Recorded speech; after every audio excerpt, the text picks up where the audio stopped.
Hello, sir. Hey there, Hazi. How are you? How are you doing? Um, yeah, I guess reasonable. It's hard to say always during this time. How are you? Yeah, pretty crappy deal on the table with regards to the captives. I mean, obviously, I want them home, so that's great. The kids are home with their parents, and but as they say in Hebrew, lo pashut. It's not simple to. But this is not supposed to be simple. I guess it's silly to think that there would be like a simple outcome to such a thing. Yeah. I Um, mean, when you say it's a crappy deal, I mean, I'm not. I don't think we have too much disagreement, but I'm wondering what specifically, like, you would well, first point off, at. I understand that they can't. We don't know. First of all, we don't know our numbers. Maybe they do. I don't. We don't know if it's the 240 or 250 they're talking about. We know where they all are. We know that they're all alive. So we don't know the numbers necessarily. We don't know who are all the actors that have them. And I understand again that like maybe the government can't talk about these things yet. So there's like a lot that's unclear. Second, the details of this deal. So like these 10 people for x amount of days of like like a pause. It just feels like it's a recipe to drag something out, which is not great. Um i i think it's,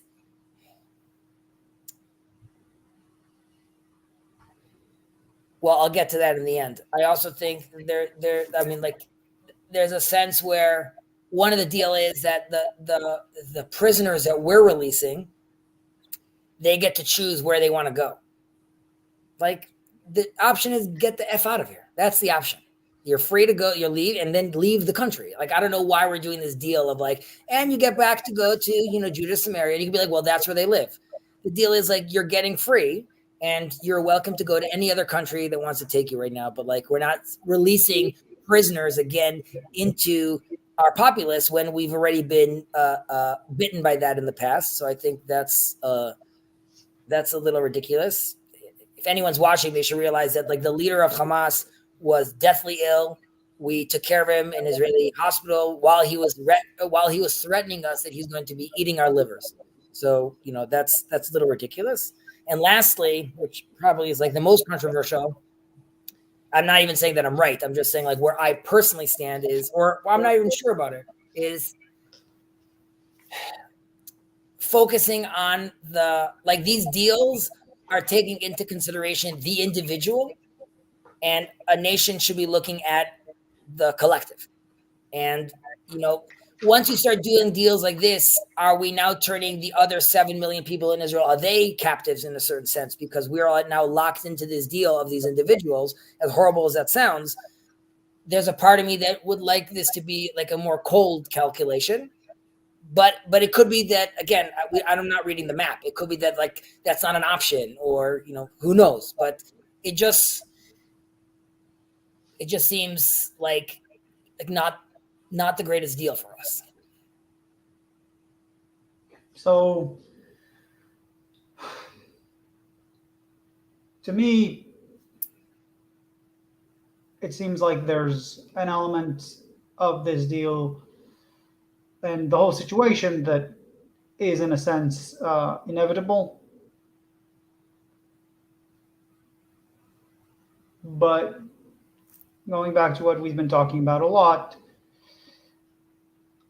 I cannot put any trust, or I can put very little trust into the decision making. Now, you're talking about like the details of the deal, and I'm more focused on the details of what I don't know, in the sense that this whole situation is such that you have to put trust into the establishments that are responsible for this. Like, by definition, you will not be able to know everything that goes into such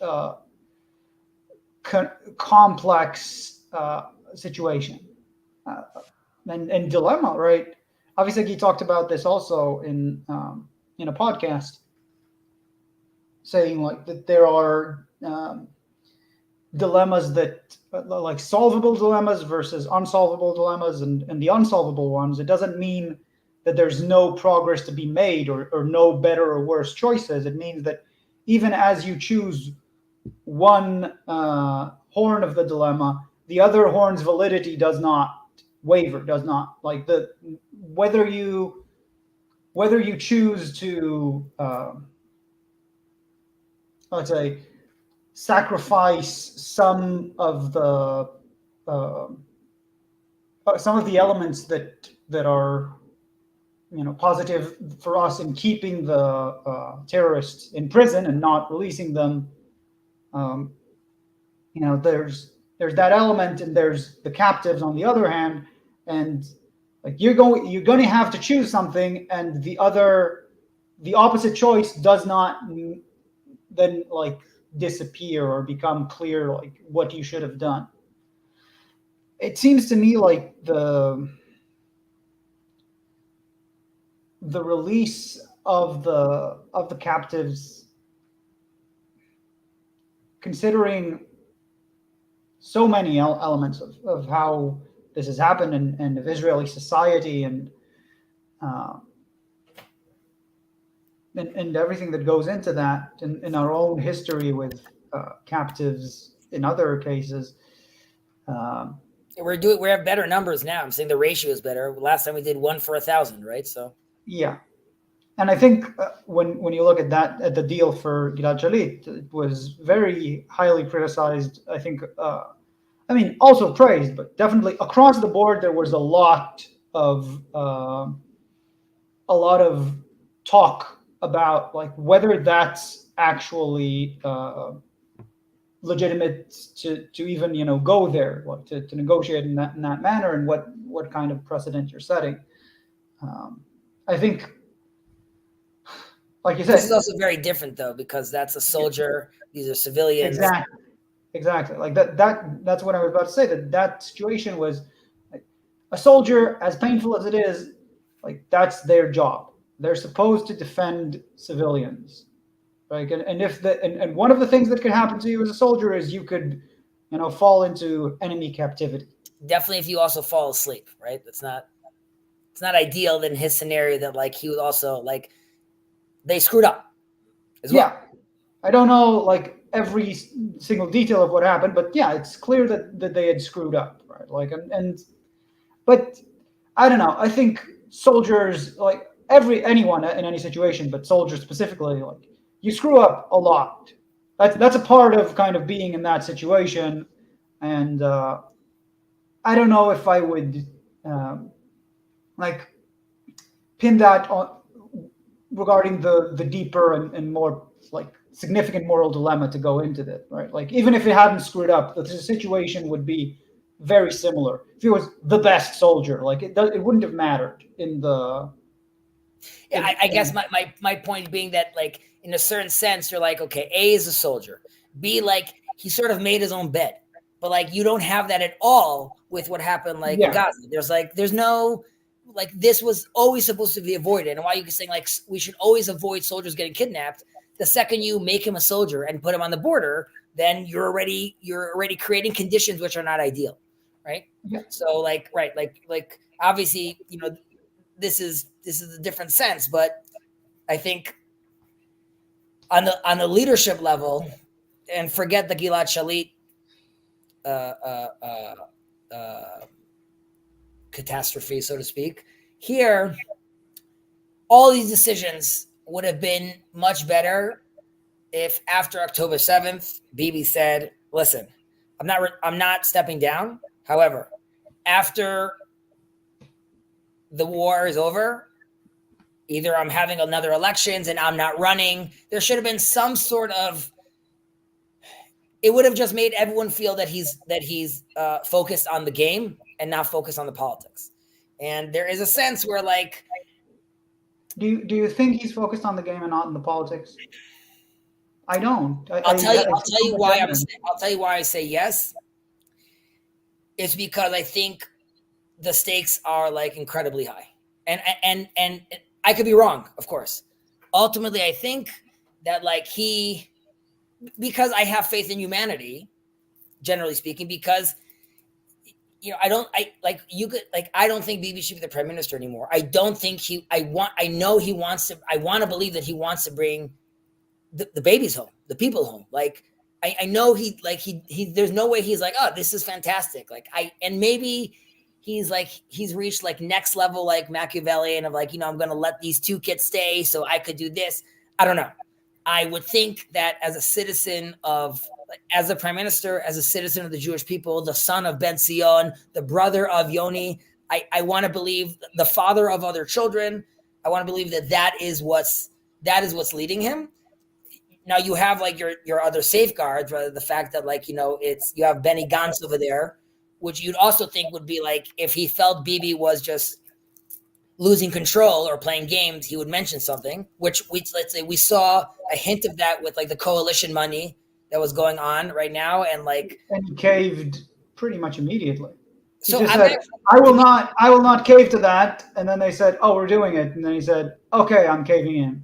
So I didn't dive deep into that yet. I read somewhere that like in the end, like it's somehow there was some sort of agreement that was like, yes, agreed by some people. But again, I haven't read into that too much. But to me, that's obviously none of those are good indications. Like we spoke a few weeks ago about like the fact that his son's name is being mentioned, big no. So here too, now, to give the devil his due, right? Maybe it is too crazy to like, to not give I don't know. Maybe it's a mistake not releasing the coalition money. My point is, but like there are so many elements, right? The fact that Ben Gvir and Smotrich are still in the government when right at the start of the war there was a proposition, for this unity government, and to replace them with people who have, by any standards, more proper skills for this emergency situation. That hasn't happened. There are government offices that are completely useless. They're not being closed. They're getting more money. All of these elements, like how am I supposed to, like, if you want to say I believe Azed is in the game, I want to see some evidence, and wherever I look. Well, right? You could see the captives coming home. Is that like evidence that, or is that like, what do you need to see that you'd be like, oh, this is good?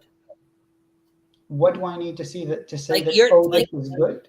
What is the question? I'm like, there's a lot of things that are not good, but what are you asking me specifically? I guess like you're saying like, we can't know where his priorities lie, so to speak. Let's say like Bibi, yeah, right? So how would you discern what is appropriate and what's not appropriate? Like as far as behavior goes. So like you could look at the 50 being released, being like, oh, good direction. You could be like, no, this shows that he's caving. Like this is bad. Like how do you decide to read like his actions if he's like, does that make any sense? Like, how are you discerning now based on if I understand your question, you're asking how do I avoid confirmation bias, right? Like you're asking if I have pinned them as the bad guy, like how do I avoid now only selecting for the data that shows him to be the bad guy, right? Right. Correct. Well, I mean, we can go to the sort of deep philosophical question of how you avoid confirmation bias, which is important and everything, but like I said in the last time, I feel like there's a limit where sanity just comes into play. Like there's no reasonable way to justify putting a convicted felon as the minister of police, and certainly not one who was convicted of aiding terrorism. Like that's just so like asking like, well, what would you need to see to make it seem that it was, the proper consideration? It can't be. Like there's a point where it can't. And then, okay, now the worst of our fears has come to pass. the minimum that you would like to see is like, okay, we have to get the most qualified people right now at these key positions, and not these dangerous and ill qualified people. And he has the ability to do that. It might cost him politically, but he can put other people there. The political constellations to do that exist. He's not working in that direction at all. So, I mean, Well, no, I mean, do you still think it's confirmation bias that I'm saying, like, just at the edges, at where I think, it's not about just seeing reality. It's just those extremes where we have to sort of be clear on like, that's outside the game. He's not even rectifying those. So I guess you would say that, like, the only way where you could say, where, let's say, Ben-Gvir stays, let's say if you heard Benny Gantz come and say right now, the government is too it's all too delicate right now. I'm saying, let's say he gave some answer like, it's too delicate to remove him right now, and like during the war, like, this is the cabinet that needs to stay. Like, if you heard Benny Gantz say that, would you feel then like, okay, then there must be some reason why they still need to have him on? Or would you be like, no, it's still like, there's no excuse? And by the way, like, I'm with you that he never should have been elected, and I think he's a buffoon. So like, I'm with you. I guess my question would be like when you look at Benny Gantz, right? Is that, do you feel in any way that he has his hand on the wheel, so to speak? So there are two parts to that. One is, I generally don't trust him as much as the general, populace does. Like, I don't. Rightfully so. He's also involved in this debacle. Yeah. So I don't feel like, so he's not from the Likud party, but except for that, right? He's not where I would put my my bets, right, on who can make this place better, and I think, right, that weighs into it. So the second thing that I'm not sure I understood, right, is, what would you mean, like, the government is too delicate? The situation is like there were just things, right? There are, in any democratic regime, in any like in the foundations of the regime, there are safeguards to enable the function of the state when extreme things happen, when the president of the United States dies in an assassination or in a plane crash. Like, there are safeguards for how the country continues to function. It can be done, right? You can say delicate, not delicate. That's exactly what I mean. The only considerations there are political, right? You're saying like, oh, and Bibi said that like on October 8th, right? Like, when they were only talking about the united government, like, if I give up on Ben-Gvir and Smotrich now, what coalition will I have in 3 months? Because that's what's on his mind, right? How he stays in power. Right. So that's a political statement, which has no place post October 7th. Exactly.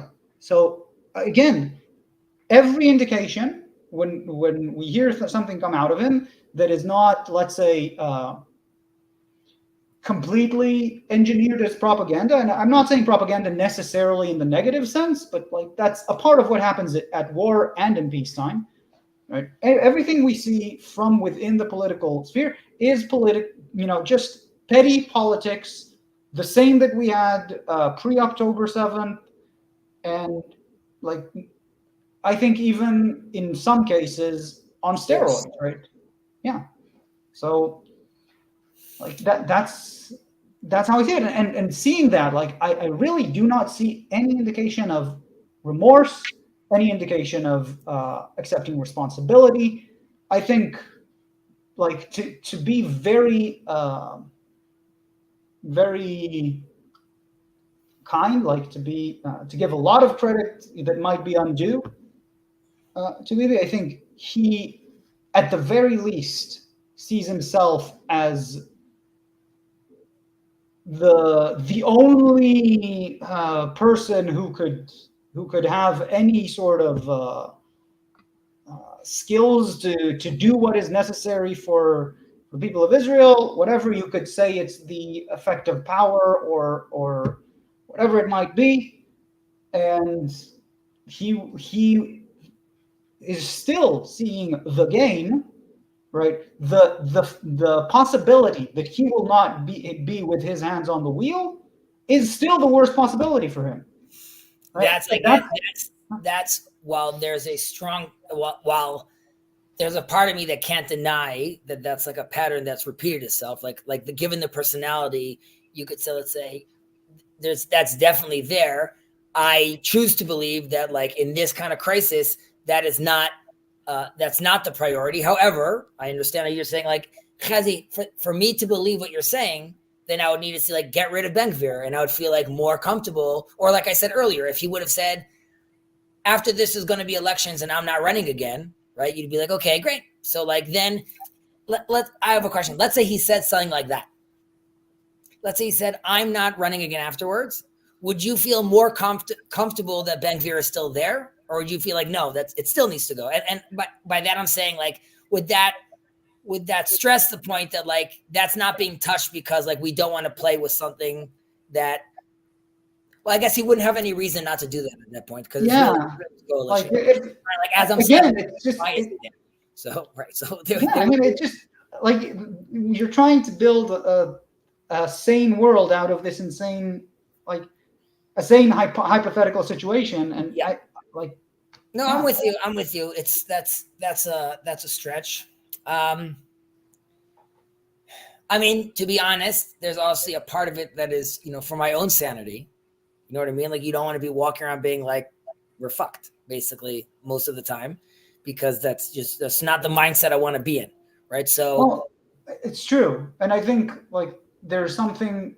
I think that there's something important, and it's hard, and it's not. I don't want to make this sound dogmatic, but I feel like it is sort of my duty to see reality as clearly as possible, and also not despair. You don't, like, not to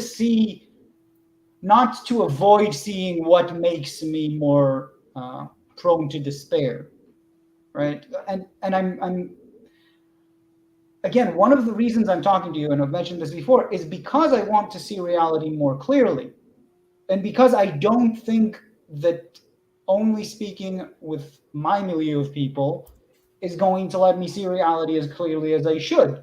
And obviously, we disagree on a lot of things, and we're not going to see the same reality. But I hope that at least I feel that I am gaining something from this conversation, and I hope that you are as well. Most definitely, and as the gap shrinks, or at the very least, as the gap gets more clear, right? So that obviously gives you more tools to at the very least know what kind of bridge you want to build, right? Because you got to sort of know what. That's at least the goal that I see in conversations, just to find out what it is, where it is that we disagree. Right? Is more important and more difficult usually than immediately trying to solve it, because I think the mistake that people mostly make is they have just the wrong image of where the other person is, and then, like, you're trying to build bridges where there are no problems, and trying to create problems where there, so I do. Well, in a certain sense, like, we, after October 7th, we're waking up to a new Israel. I think we're still, like, very much in the thicket of October 7th. Like, I don't really see, like, the date hasn't changed yet in a certain way. Like, we're still in that very long day. And putting aside, let's say, economical differences we have, or let's say similarities that we have, I saw this, like, little interview with this member of Knesset from the Avodah, the Labor Party, and she was being interviewed, and she was saying how, like, the time, after the war, it's we're all ready to, to join forces with Meretz, and she mentioned Yair Golan being at the head, right? And you and I discussed how you saw this as like, you saw him as a Potential hope. a potential, leader, quality person, right? So I would say that would be like a new focus of, let's say, the disagreement, so to speak, where like, what happens after, because we all want we all want our soldiers home, and we don't want any soldiers dying, and like terrorists should be stopped, right? So there's a full agreement there. It is interesting to see if Israel is going to be more right wing after this. And by right wing, I'm not talking, again, not economically, right? So Yeah. So the question is on twofold. How is that going to manifest with our... What is more right-wing than this government? Well, the question is the populace. It could be that the government itself... Well, first, it's before I talk about how the government looks, is do the people have a more right-wing sentiment, which would, let's say, articulate itself or manifest itself by saying, like, suddenly there's less... there's less openness to a two-state solution, or there's people having a like Bibi leaves, okay, and a Labor Party comes into power, okay, or Meretz comes into power, and then but yet the people want still more attacks on Hamas, right? You could like imagine a scenario like that where like which you've had in the past, let's say Rabin or other people that are still hawkish in a certain sense while still being left wing, right? So like, we don't know how that's going to play out necessarily. And I guess my while there's a sense where I feel like a little more, if there was a fear up until now saying like the left is being too liberal or too open with the sentiment of not of peace, but the sentiment of like who we have a partner, who our dance partner is. And you could say like, well, now everyone has sort of seen the light, so to speak. And like, so I could say on that end, I'm less nervous of someone making a deal which now threatens Israel even more, right? Now, obviously that could happen, but it would be like crazy if Yair Golan decided like the answer is no borders, right? You'd be like, I'm less fearful of that happening. I'm thinking what the ramification is going to be with regards to, let's say, the religious component. That's where like I see that's where I see the argument bubbling up again, sort of. I mean, maybe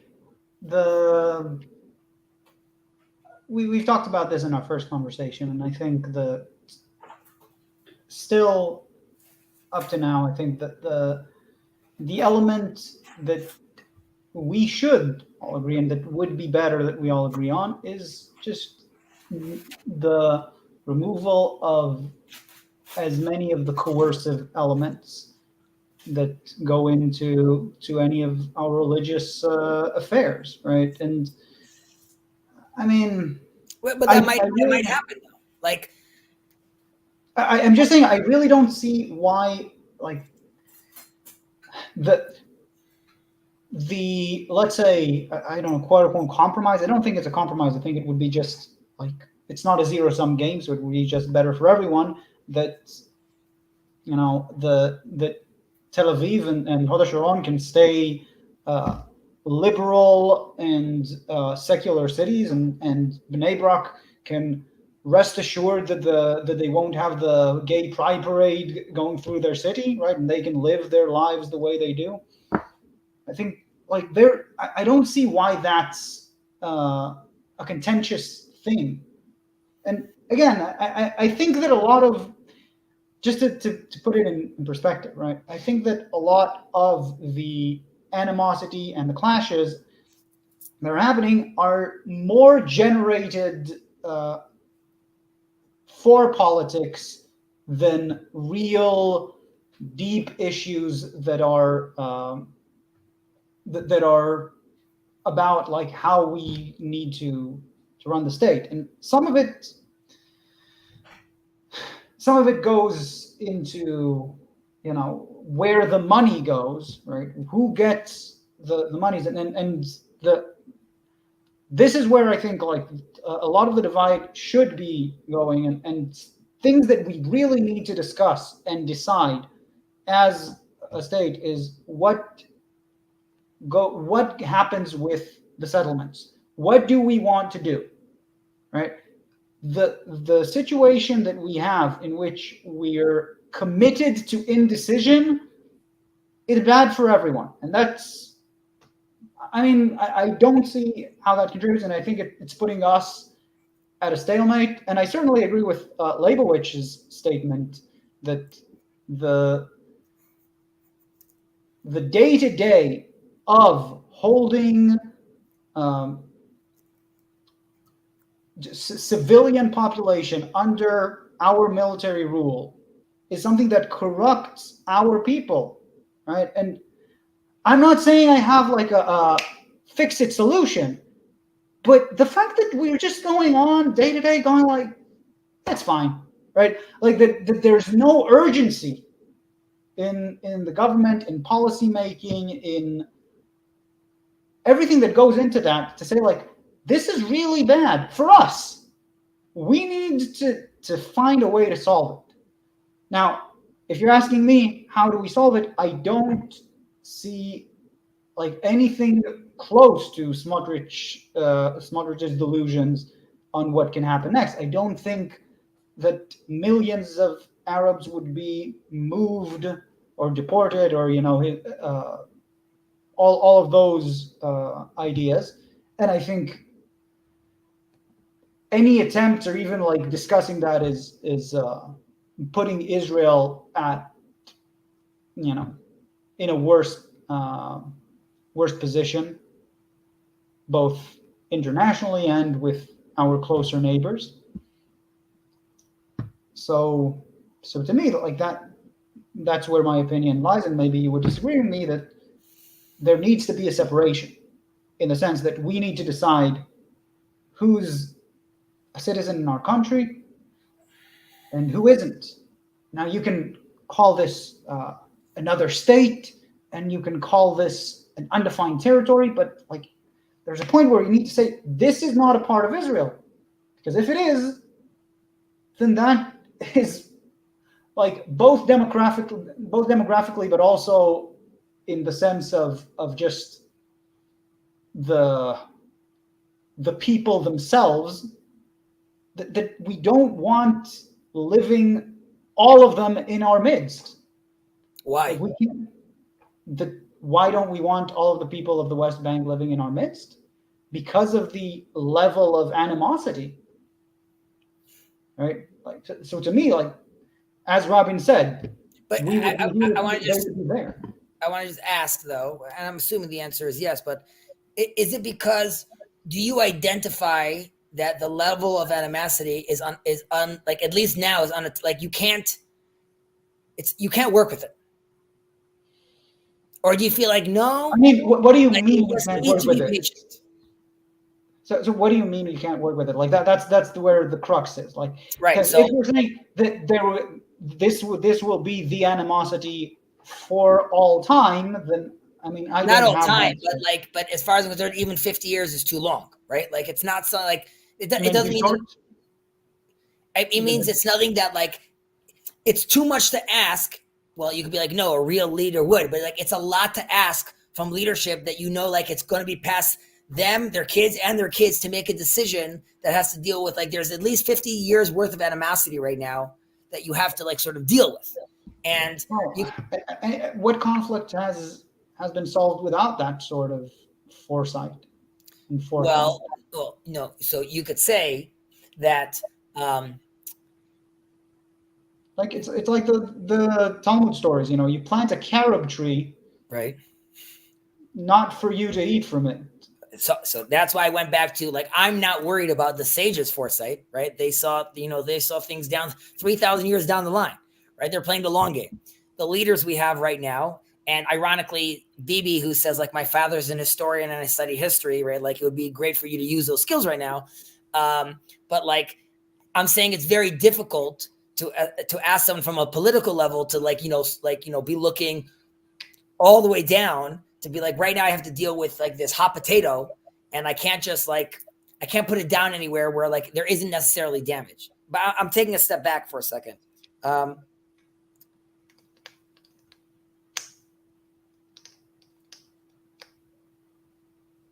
To me, the religious component and like this political issue with, let's say, our neighbors are combined, because like the way I see it, if you're really expressing yourself religiously, you want them to be in the fold.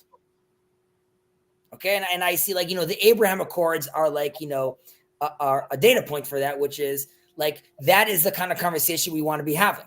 And I'm not talking to the world right now saying like, look, we've done peace in the past, but like clearly we want to be accepted in the neighborhood, and we're doing what we can to make those deals happen. And the question is it fair for us to say like to identify for ourselves like good Arab, bad Arab, right? And like or do we have to tell ourselves like no, like I mean, if he's a terrorist, if he's committed crimes, he's bad. If he's preaching to the destruction of Israel, he's bad. That's not like good Arab, bad Arab. But he's brainwashed. He's a 13-year-old kid. He's not evil. He's possessed by evil. Okay. I'm not sure what you're aiming at. Like that's true I guess for people. what I'm aiming at it's not about Arabs, right? Like I have the same feeling. And right. It's not about Arabs per se, correct? I said Arab because like that's who we're dealing with right now. But it's not like there's like I always say like, I have no problem there being like an Arab prime minister, right? As long as he's like correct, like he's down for the game we're playing. And the question is there any version where the problematic population we're dealing with, let's say Gaza and West Bank, are they ever going to want to play the game we're playing? Let's separate it into two questions, okay? Because I think, at least if I understand you, like there's the question of whether they would want to play a game like the one we're playing, that is a Western game. Yeah, they can be a national entity, and we can be a national entity, and we can be separate, right? And there's another question of whether they want to play this game, that is, they all become citizens of this country spreading on the entire territory of the British Mandatory Palestine, right? And then just be a part of the political game in here. And I don't see the second option. Which of the questions are you asking is what I'm trying to say. Do you see a one-state solution? I could see, I mean, it's not, it could be like I'm dreaming, obviously. Like I could see a one-state solution where like Gaza and the West Bank all become citizens of Israel. There's no right of return, though. You're not bringing in more people. Like in my wand waving, authority I have over here. So, and you get rights to vote, right? If you are aligned with the state, as in there's no like, if I'm hoping that one day there won't be a Jewish state over here, then no, you can't. You can't. The game is you could vote left, you could vote right. You could like taxes high, taxes low. It's the Jewish state. If you're not interested in that, then it's not your game. There's no option of you saying like, well, one day if we have enough people, we're going to turn into something else. No, that's just not. It's not an option. And you could turn it into a more secular Israel if you wanted to. You could, but it's always going to be Israel, and that's the name, and it's the homeland for the Jewish people. Is that possible? Like, probably not. And do you think that's fair for a requirement from the citizen? Like, this is the anthem. No, I'm just confused. Like, I'm not sure what I'm not sure what kind of response you're asking, because you're talking to me about something that you claim is a dream. So I'll frame it differently. You're in charge right now, okay? Okay. I guess. You make a peace deal, okay? Mm-hmm. And everyone's hunky-dory. It's the 67 borders, let's say, okay? And, like, they get X and you get Y. Then they keep on fucking around. Mm-hmm. right? What is your response? Where is the limit of your response, basically? Like, how much do you think we should take on as far as like, as long as it's like 10 murdered a year, like it's still worth it to keep on pushing this peace? Like, where do you, and again, we know we've made peace before. And I'm asking about like the population that we're dealing with right now, the problematic population. You have, let's say, your 70% in Gaza and your X% in the West Bank. Like you give them a chance and they F around. So like at what point do you feel like, well, we're not dealing with this anymore? And then what does that mean? I'm not dealing with this anymore. Because we both know, like, there's no, let's carper bomb Gaza, right? So that's, that's children talking, because that's not an option, right? But let's say you say, like, listen, this population has been 20 years. They're still chanting from the river to the sea. Like, what do you do? All right. And my point basically, whatever I can to thwart the terrorism, promote whatever more positive forces I can, and I guess incremental improvement. Like, I'm not sure, like the notion, maybe because I might be misunderstanding you, because the notion I'm thinking you're aiming at is like there should be a peace deal. A peace deal should promote trust, and trust is, has to go both ways. So if you're saying, okay, we give you this, you give us that, let's say like in the Oslo Accords, you have to help us thwart terrorism, and the way in which they thwart terrorism is unsatisfactory by any account, right? Not sure that they really stop all the terrorists, and even when they do, they don't necessarily put them in prison, and like they're kind of cheating their way into this thing. Maybe that's what you're asking, right? When do you say, okay, let's stop the negotiations? Is that the question? But yes, and what do you do? Yeah. Like, you make a peace deal, everything's hunky-dory, and then October 7th happens again. Another version like that. Do you then be like, and now we're copper bombing? Or like, no, we just have to find like another option? Like, when do you say like, well, I guess I really need to lose my shit? Like, we need to go crazy because like we just can't deal with this. And you'd be like, Chazi, the answer is never. You never do that, because like it's never an option. Like, well, I mean, I don't know, like option, but it's useless. Like, I don't like, just on the very cold calculation, right? That doesn't help you. You copper bomb Gaza, that's gonna have a great impact, like positive impacts on our lives. This is very controversial, obviously, and we're just, to everyone listening, we're playing in like imagination land right now. But you could argue, right? You could argue that like in 48, right? If Israel did like if they legit did ethnic cleansing, right? They got rid of everyone, right? We wouldn't be here today. We wouldn't be having this discussion. Now, obviously, we don't want that to happen. Now, you could come and say, the world is never going to approve of you doing, let's say, getting rid of everyone right now. But that's so I read Andrea Weimer, I think. I read the article in Hebrew, so I'm not sure how to express his name in English. It was an article about him. He's like an expert in conflicts and conflict resolution, and just does research on what has happened and what has worked. And he discusses just specifically like the questions of transfer, ethnic cleansing, massive killing, not in the terms of morals, just like specifically, how do conflicts get resolved? What has happened? He said, for instance, the idea that terrorist organizations can be brought down, or like non-state national movements. He talked about the Tamilian Tigers in in Sri Lanka.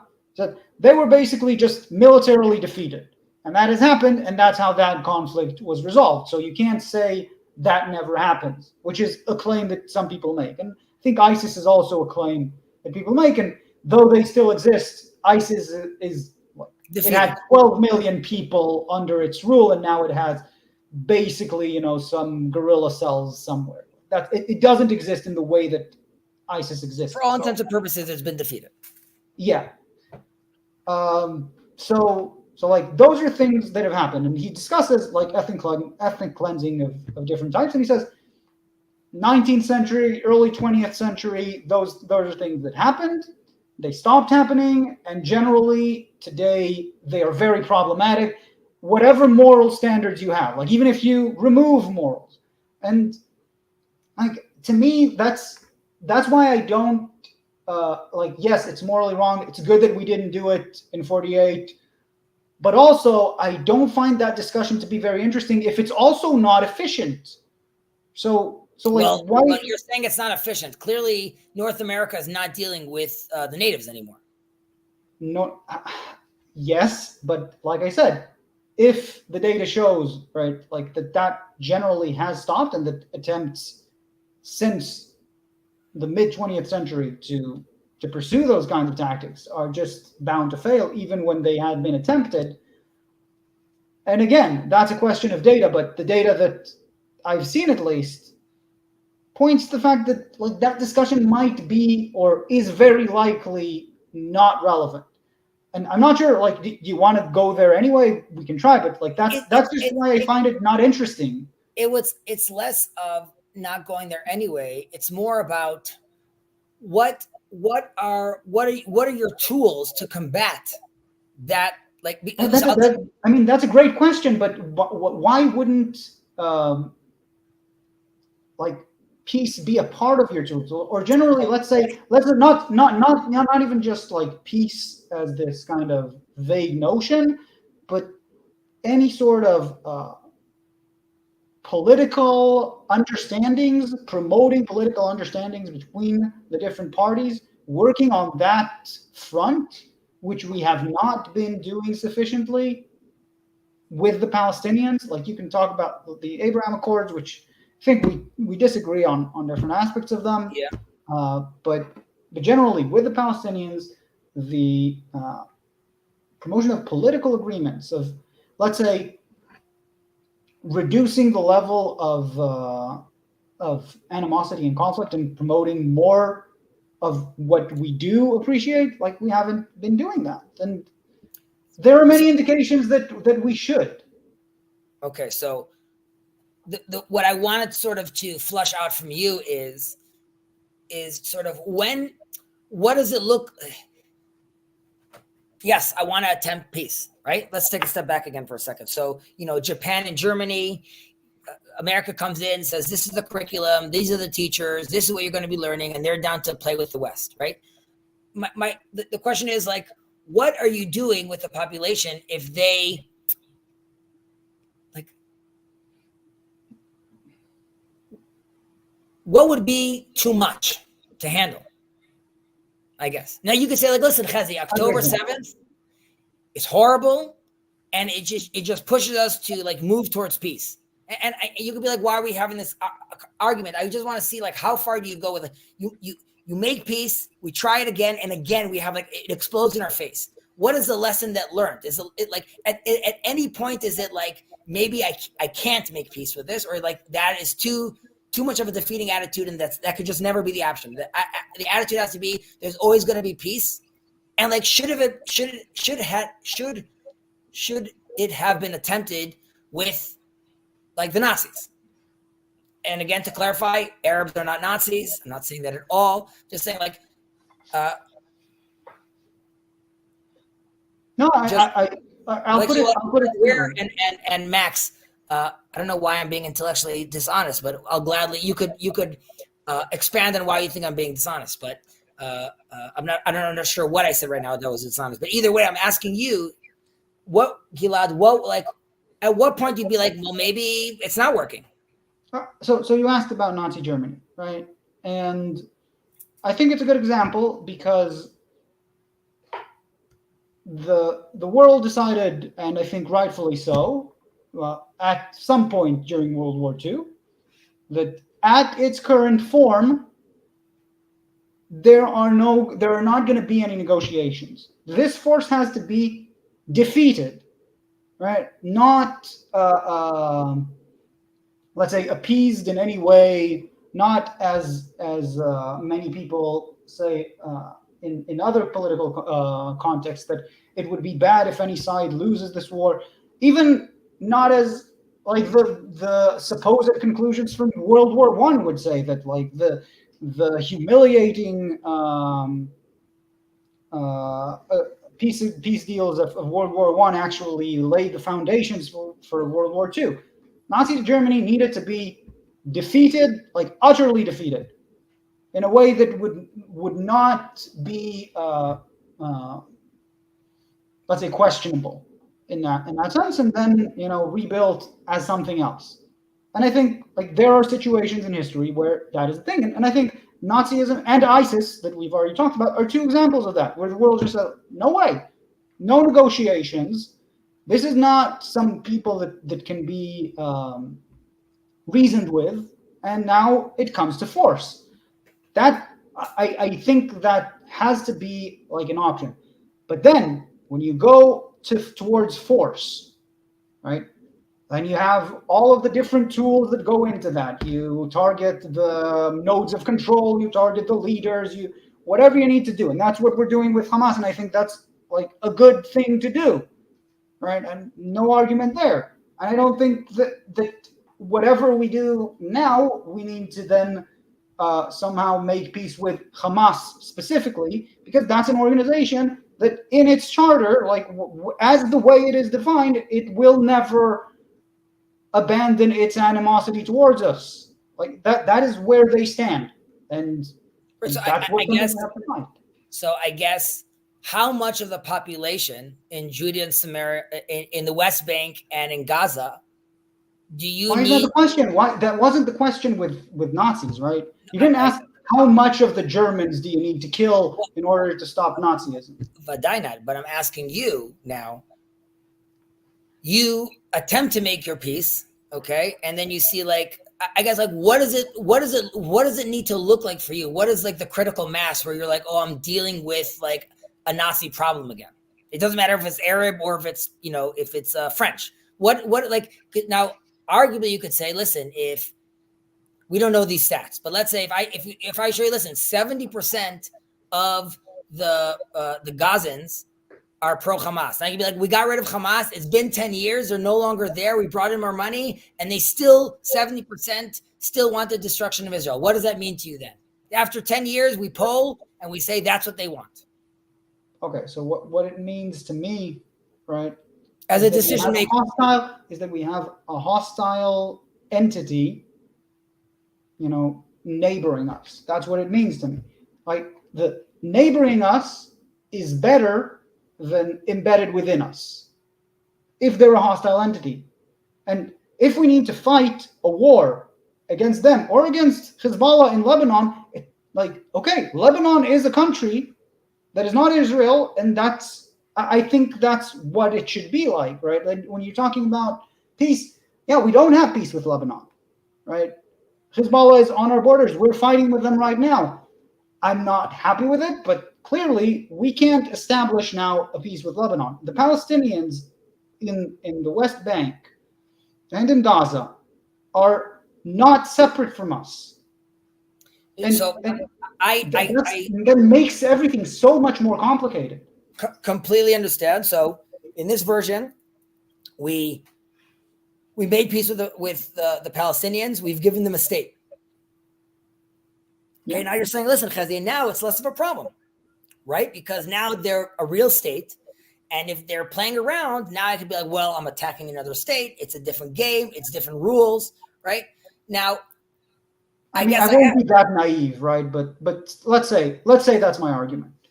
One second, I want to see over here. Chazi, one second. I don't see the comments, by the way. Should I go into Chazi, YouTube? to even get into it would be too upsetting. You don't seem to be ready to grant any fault for the circumstances. The good question is, why does Hamas exist?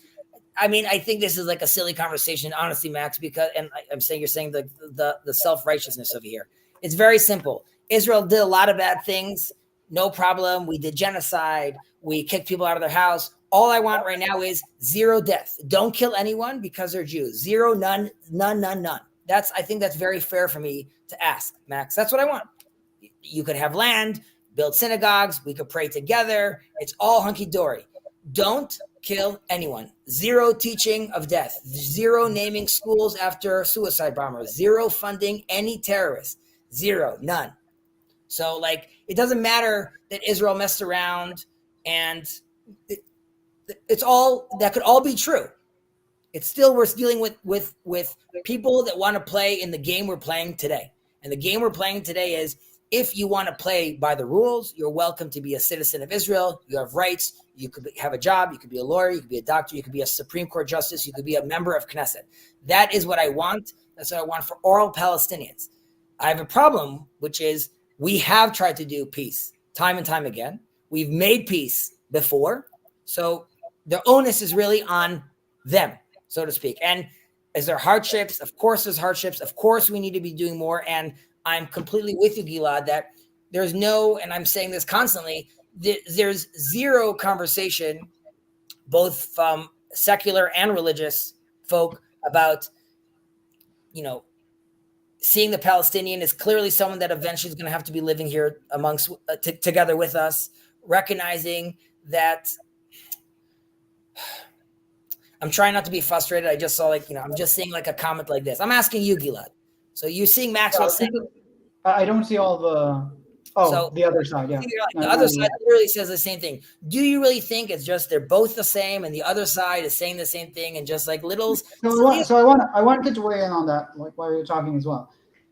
There's difference between the way we can talk about Israel from within Israel than the way that I would say one should objectively observe the conflict from outside of Israel. Because when I say and I think we might disagree on this, I think we have not done when we made peace deals, I think we should have done better on a lot of fronts, right? Like on the technical sides of how to do them. But when I look at that from the outside and I say, you're not criticizing your own let's say shortcomings, saying okay, so there are many, many elements, and I don't want to go into that because I can send a link to a video that kind of sums it up. Well, if you were to put both sides on equal footing, then it really, there is no consistent way to put Israel as more at fault, right? There's no universal logic that you could say okay, if you follow this logic, then somehow Israel is more at fault because, right? You say, well, they don't trust Israel because you had some terrorist attacks. Well, they had more terrorist attacks against us. Well, you kicked them out of the house. Well, they erased Jewish settlements long before 1948, and then started a war, an all-out war, all of the Arab armies against Israel. The equivalence doesn't exist. It's not symmetrical, and I think that's a ridiculous notion to hold. Now,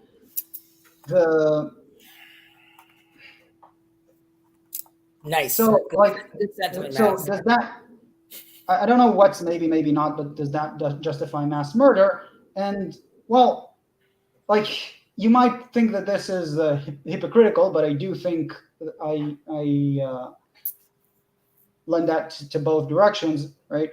There is a massive difference between murder and, for instance, Jewish terrorism is murder, right? When you have Baruch Goldstein going into the Cave of the Patriarchs, that is murder. When you have combatants fighting in civilian clothes within civilian areas, hiding within tunnels under civilian areas, shooting rockets from schools, all of these things are very well documented. You can look at them. Then that is collateral damage. We try to minimize it, but if we have to fight for our people, and that means hurting people in another country when their own leaders and militants are putting them in harm's way by fighting us from there, any country in the world has to defend its citizens by doing that.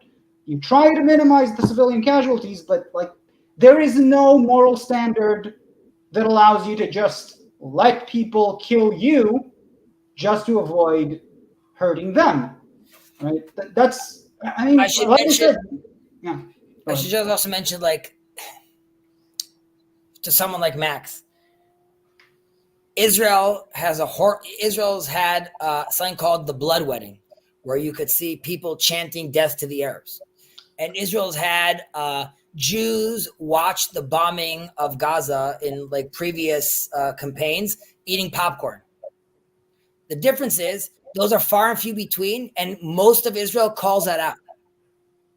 And if there's Israelis that are doing terrorism, you could say they need to be handled with more intensity, but they get arrested, they get tried. This is things that I would say the majority of Israel is disgusted by and calls out. We have 0 schools named after anyone that just murdered Arabs because he wanted to. 0, none. We don't fund anyone that is having that kind of conversation or language. So it's really not even close. And I know you and I both agree with that, but it's in a certain sense, this is a perfect example, like what Max is saying over here, because I believe that even if you made peace and gave them a land and gave them an army and they attacked, you would still be the one to blame. And then I ask people on the left, when are you focused on you and your people, and you have to sort of quiet out noise out there and what I would call like Christian values, and recognize like, no, like this, I can't be living with this anymore. And by living with this, again, I mean, like, I can't be living with someone that doesn't want to play the Western game. And it's not because the Western game is divine. It's because the Western game is the game that we're all playing right now. So like, we don't chop off heads. We don't kill people. So I wonder if the left, quote unquote, at some point could say like, no, I can't play with this person. And I don't want to play with this person. I'm not interested. Like when I look at a population of 70%, I have to be like, well, I guess there's no person here to play with. And at what point do we need to get to a place where you're like, oh, this is like really the enemy? And you could argue, listen, Chazi, like when it identifies itself as, let's say, a Nazi level, right? Then like, we'll talk then. And I'm saying something else. I'm saying even when it does identify itself as Nazism, then you need to fight Nazism the way we fought Nazism. It wasn't by ethnically cleansing Germans, right? And that's all my point here, right? But my point is, so good. I'm glad you mentioned that. And I also don't know. My problem is that how do you deal with a population that A, is not interested in Western values, okay? And B, their religion is, or at least the way they interpret it, right, is incompatible with the game you're playing. So you could say, like, listen, Chazi, it's true that Saudi Arabia is also Muslim, but like they are playing a Western game. So, they're keeping it at home, so to speak, or private. If you're dealing with someone that, their intention is, I'm taking back the Dome of the Rock. I want this whole place. This is really mine. If there's a sentiment that this land is really mine, that's not something we could live with. We can't have someone deep down thinking like, what, at some point I'm going to get to this place where really this is mine. Well, let's be fair. Like I think you said regarding the perceptions of the entirety of the land of Israel, it's like, we're not going to be now taking this, but I feel deep down that, all of this is essentially mine. And I don't think that, like, as long as the eschaton doesn't get immanentized, that's okay, right? Like if you so of course I could have my sentiment that would be that, like, well, personally, I can't see an eschatological future which doesn't have Arabs inside it or doesn't have Palestinians inside it. So like off the bat, I'm never looking at this as just land that's just Jews and that's it, right? So like but let's even then, right? Like the Muslim world, and we talked about it, can see a world with Jews. It doesn't need to eradicate Jews. They can have the Banu Israel or however they call them, Right. right? As long as they're second-class citizens, whatever it is, right? The eschaton in Judaism is different from the eschaton in Islam, and Yes. you can eventually say like we can't live with that, which is I don't see what's the difference between saying what you're saying and between saying that. To me, right, you cannot survive, like you cannot win the game forever, you cannot survive forever, like thinking in those terms where like none of the like the deep down deep seated things are doable, well then nothing is solvable, right? But Well, I would say that it involves policy, right? So you could say, um, going up to the Dome of the Rock, right, is problematic. However, I could be like, it doesn't matter how problematic it is. The response is never murdering someone, never throwing a rock, nothing. It doesn't matter if you're super angry. Zero violence, zero. And the attitude would be like, of course, like, the Palestinians want to pray where they want to pray and they want to do, of course, we have to allow them to have their religious freedoms. But, you can't have a situation where, you can't have a situation where the population thinks that the anthem is racist. There needs to be the anthem. What? I was going to say there needs to be an understanding of like the reality you're in. Like you're in Israel, and that's what it's called, and that's the reality. Like you're telling me right now, Chazi, like I'm doing the best I can to constantly make sure that I'm like seeing reality as it is, right? And then you realize the reality as it is Israel exists. It's not going, and like you just said, there could be like an eschaton conversation, which you could have like yourself, but there isn't conversation. Like you can't have an imam saying, and like there can't be language that's enticing towards any violence, and there can't be language that is bringing in a conversation which is like, oh well, one day the Jews all won't be here. Like, well, let's say the second comes from the first for me, right? If you're saying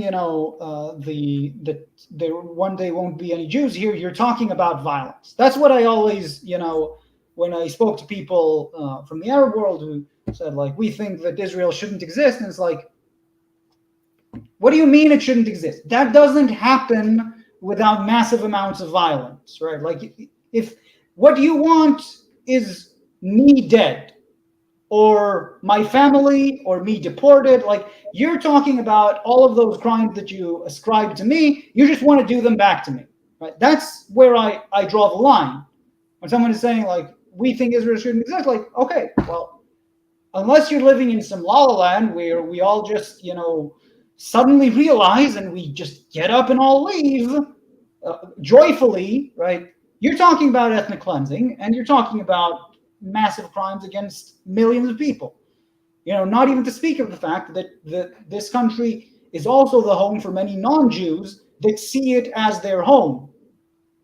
So, like to me, that those two are not separate. They come from the same thing, and maybe that's different for you.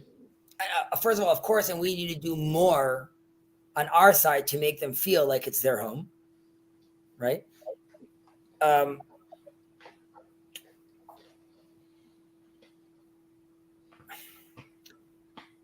There was an issue going on in Israel, or still going on, where like you had some extremists spitting at Christians. Now, the good news is all the rabbinic leadership has come out against this, right? We're against this. You can't do this. There's signs in the old city saying like, absolutely not. And that's another example where you have, let's say, bad code, right? You have like maybe a sentence or a line that says like, treat X. And then you'll be like, no. We're not doing that actually.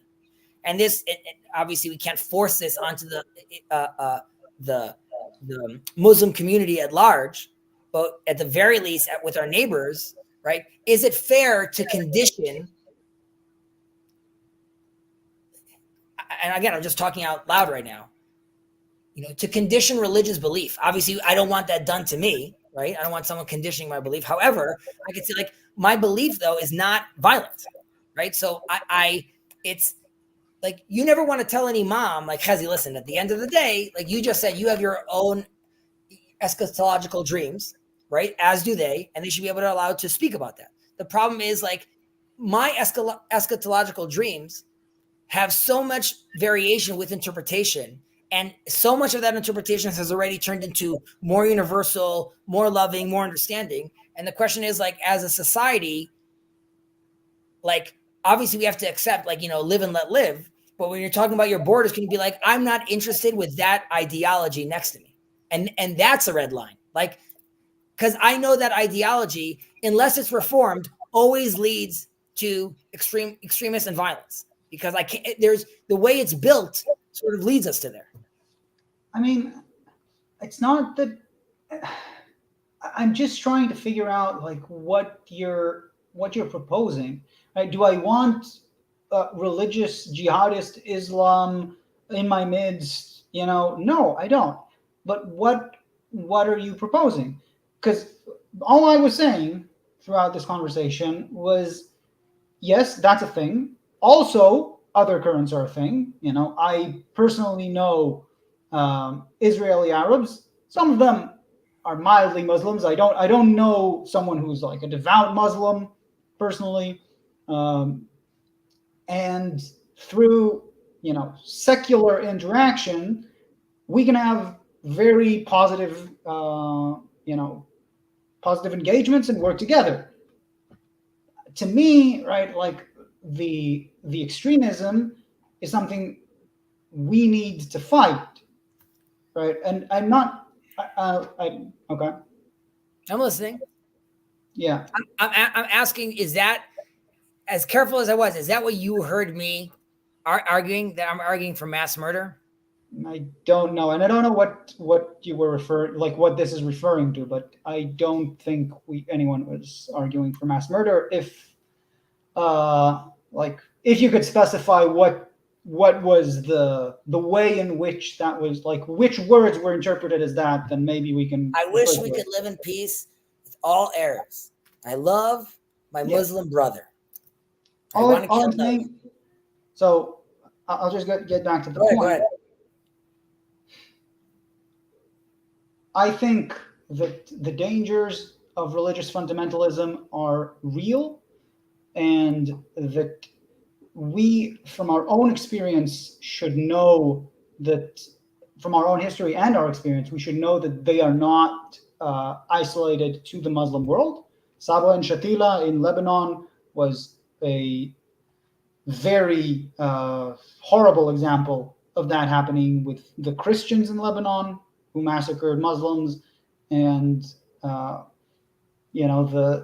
the current situation where we talked last time that our own extremists, a minister who was convicted of aiding terrorism and had a picture of Baruch Goldstein hung up in his house, the mass murderer that killed 29, I think, Muslims in the Cave of the Patriarchs, being in our government, right? This sort of thing, we need to fight that. And Yuval Diskin in the Gatekeepers, the show about the Shin Bet was talking about the fact, like he said, that to him, a Jewish terrorist is orders of magnitude worse than a Palestinian terrorist, because it's a cancer within your own society, right? It's something like an external threat that comes in the form of terrorism is bad, but when you have that inside you and the way that it corrupts our society, that is terrible. And the Jewish underground, right? Like I went through these things just last week, I think, right? The Jewish underground that were caught red-handed putting charges into buses of Arabs, and then they admitted to plans of blowing up the Rock Dome. The Rock. Yeah, the Dome of the Rock.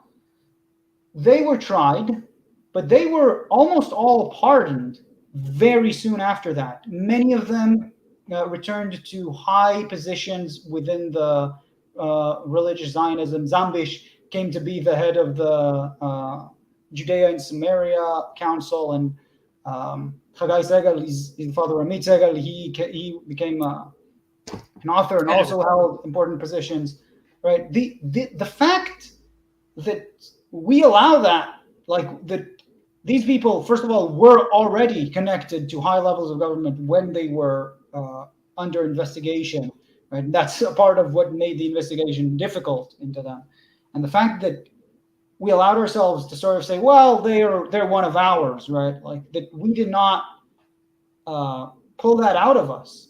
Mm-hmm. You know, then going forward to the murder of Rabin, where there was, I don't remember the name of the rabbi, but who said in the post event, let's say, coming together after that he knows of rabbis that issued din rodef to Rabin. And you know, the whole, like, I'm saying this yes. is a minority, though.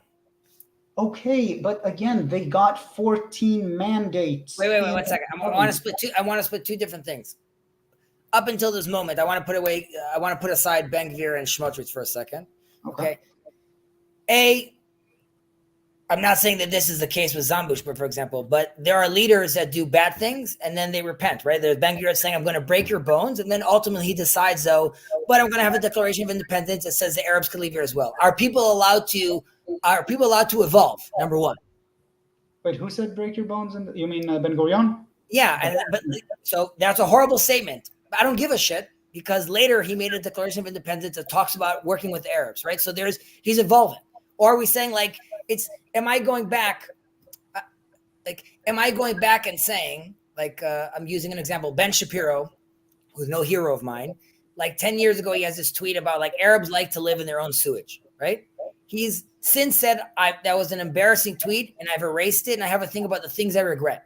It's always used to say like, and Ben Shapiro said this. At what point can you be like, yeah, he said that and now he's no longer like that anymore? Like, well, once basically, like you have, in this case, what was the crime? What is the punishment by law?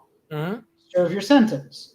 After you've served your sentence, right, you may not get your reputation back, right? But like you should show repentance, and maybe you'll be respected. These people were pardoned, right? They did not pose an example to say like, you know what, you can maybe have some bad tweets, but not deposit explosive charges in the buses of Arabs and then get pardoned for it, right? Like I'm not even going to. Understood. So I'm understood, and that's an extreme case. And you're right; they should have sat in jail longer, and they shouldn't be able to. Definitely, if not showing any repentance or action change, they shouldn't have returned to political power. Okay. However, we are obviously super sensitive when, like, you know, that happens from within. But my point being is, we do our best, and you can be like, well, here's an example where we failed. But there's plenty of examples where we didn't fail, and we did stop, and we did arrest, and we do condemn, and we come out against it, and the leaders come out against it, and the teachers come out against it, and no one's teaching in schools that's what they should be doing either. So, like, you're giving me examples right now of far and few between people that have done horrible things. That is no way indicative, though, of the population in general and in whole.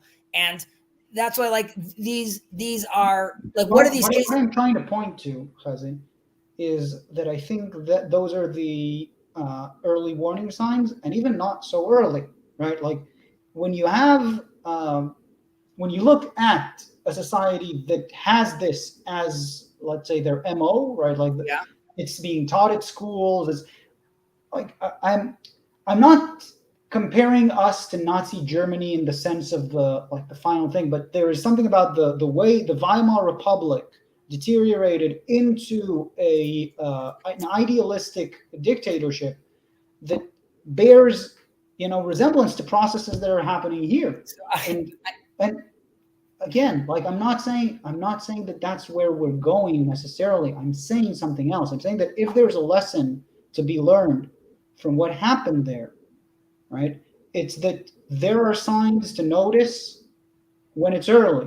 Right? What are the positive signs?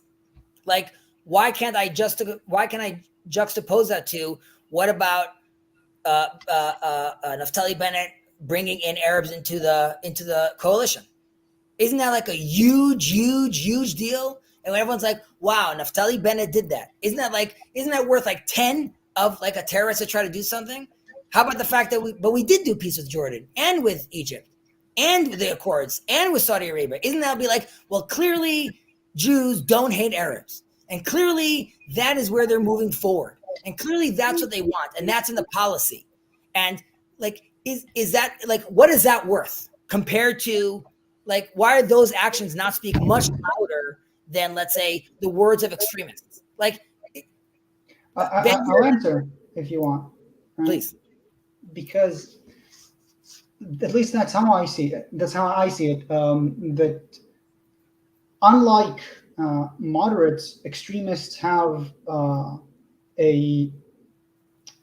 overproportionate effect, right? I think the influence that, let's say, Baruch Goldstein on one side and the bus terrorist bombers on the other had on the politics in Israel in the 90s is far beyond their, individual powers to affect. If we could talk about like the assassination of Rabin, like that was a massive political change perpetrated by basically someone working on his own, right? The reason that I find those things so much more intimidating is because of that sort of leverage. And the research into terrorism also shows like one of the elements that make terrorism so effective is that it forces their own population into their extremism, right? Because basically, let's say so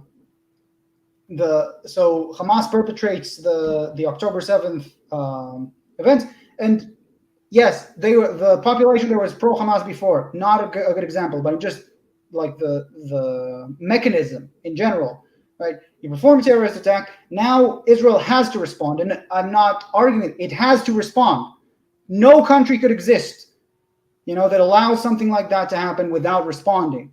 And now you have massive attacks, and people are in much more dire straits. Most of them are misinformed, and their only the main path in which they can go is extremism. This has happened elsewhere, right? Like in every conflict where terrorism. Wait 1 second. Do they have to? Is the only response extremism? No, but the mechanism, like I said, just documented, right, over cases of terrorism, is that this is the tendency, or that they gain generally more power through those actions. How do moderates manage to reclaim that? That's a different question, but usually, I want to. Go ahead. My question was more specific. Like, are you saying that, like, in a certain sense, because of the conditions that we've created, right? Or their reaction that the extremists exacerbate. I'm not saying this is what we've created and how that makes things worse and what we should have done differently is. No, I understand. I'm saying the reaction that we should expect. Like, are you saying like we shouldn't be surprised that they're extreme if these are the conditions they're in? No. That's not what I'm saying. Okay. So it's good that you started clarifying. What I'm saying is that terrorism works in both ways. It makes, first of all, it works in the way of the extreme barbarism is a way to make your opponent make a mistake or play by your game, right? Like that. The point is to make your opponent stop thinking straight because of the shock value that it has. That's why ISIS decapitated people, right? Like that was a part of the point. And the second thing is that by resorting to terrorism, and usually it goes both ways, and with Hamas it's the same. Right? They terrorize us, but they terrorize their own population. They bomb them on their way to evacuate from the north of the Gaza Strip, right? And they create blockade. They use their own citizens, in ways that are, terrible. So, putting all of those things together, it's why terrorism is so effective. And what I'm pointing to in our case is, I feel and this really goes back to a lot of our conversations, when I point at like the basic level of sanity, right? Like the level where I'm saying, like, whatever your agenda is, you got to be against that. I feel that like the people who don't agree with me are usually not calibrated enough for that fear, and that's why I'm pointing to us. My argument would be, and I know you can't say it so lightly, right? Like, I agree with you that the fact that, again, I look at Ben Gvir different than Smotrich, and I'm not a fan of both of them. But like the fact that like the fact that he made it into power, right, is very problematic. Same thing goes with very problematic Arab members of Knesset that are in power, because their comments are also like off the reservation.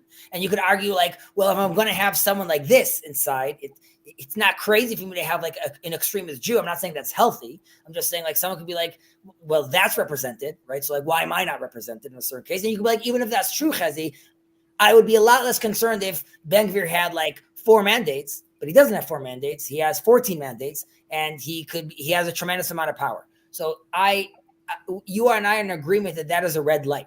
My point saying that red light is not a red light on the operation. Like, I look at Israel as like success story, amazing, like fantastic, a blessing to the region. It should be like, just like Israel, like, way to go, amazing. And there's a sense where like now you have a Ben Gvir, right? Or let's take a step, let's go further back. You have an assassination of Rabin that happens by a religious Zionist, an extremist, obviously, but then the whole religious Zionist camp gets painted as problematic. Not anymore, but there was a time where. But there was a time like that. That time was so like specific, restricted in time that, like, in the next election, the right wing won. Like, it wasn't that even after Rabin's assassination, right? Peres was a temporary prime minister, and then Netanyahu won. Right? That's like, the assassination led to a political change, and the religious Zionism, right, got like basically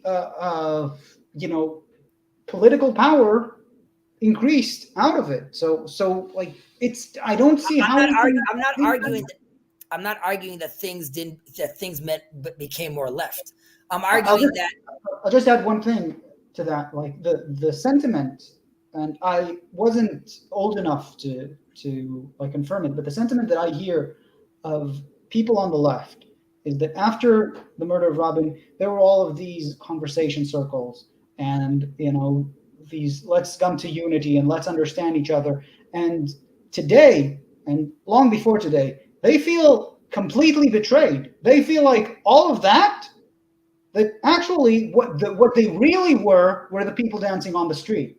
And all of that after that is just to comment, like, to subjugate us into still following that regime. And I think that sort of break of trust, right, that sort of animosity within our people, I feel that those things, like the rise of Ben Gvir, those are so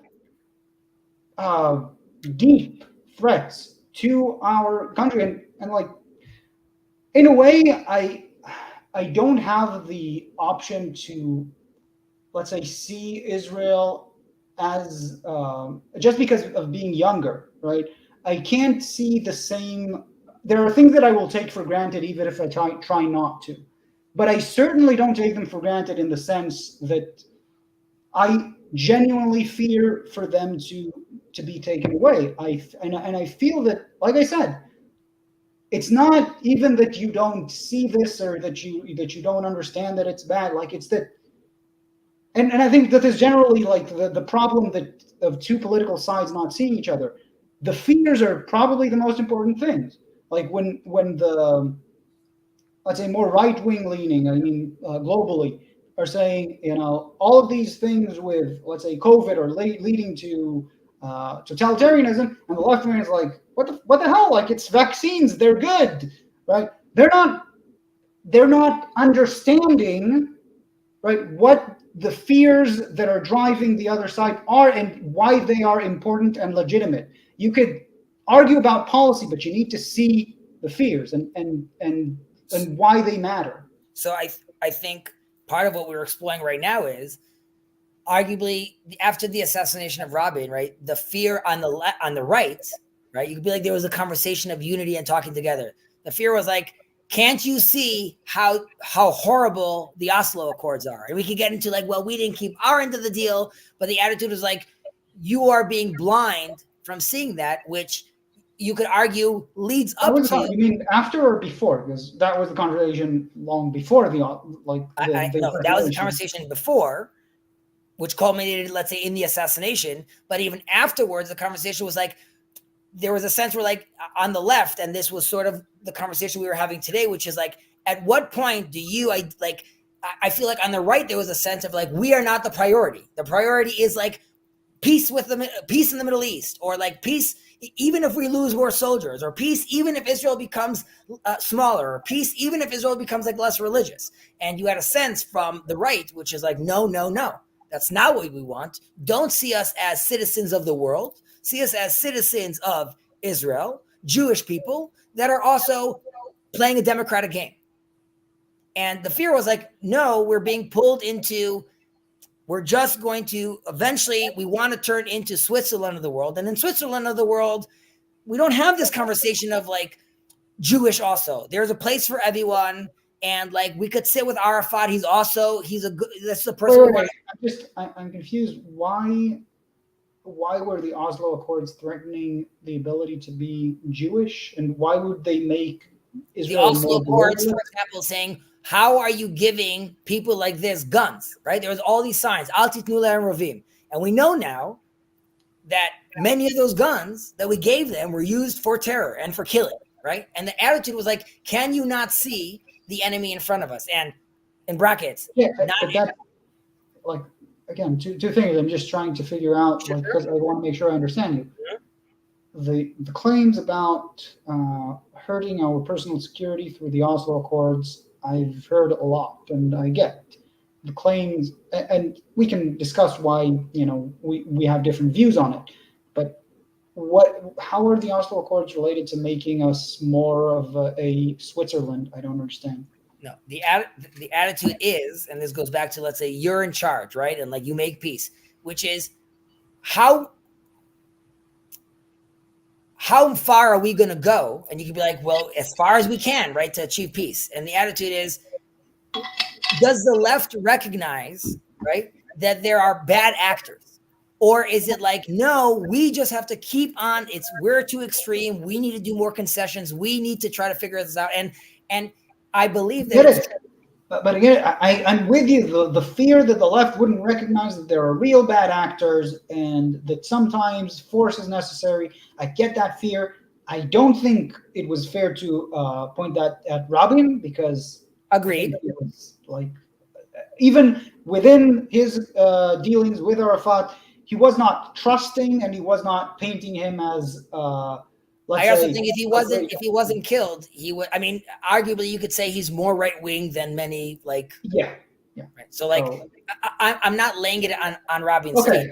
So again, but that, like, okay, again, you making an additional claim, maybe it was misplaced and you want to take it back. But how are the Oslo Accords related to making Israel less religious, or more like Switzerland? It's not making it less religious. It's saying that, like, the concessions that we need to make, okay, and the mindset we need to have is we should force ourselves to see this as a genuine partner.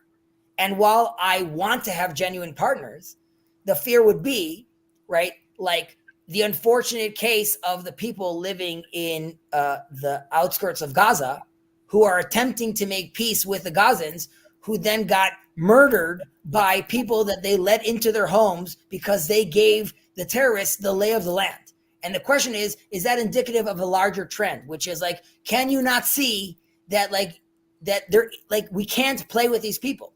And if I'm being told by the left constantly, like, no, but we can. We just need to figure out another way to do it. And like, it's because we have like these extremists in the government that like that's the reason why we're not going to have peace, because like they're taking us too far right, and we're not going to be able to bridge that gap anymore. Now, arguably, you could say someone says like, that's very nice. I want the guy that told me it's okay, and this is not me. I want the guy that told me it's okay to have guns and to arm myself, because it's the guy that's seeing the picture that these guys want to come over the fence and murder me.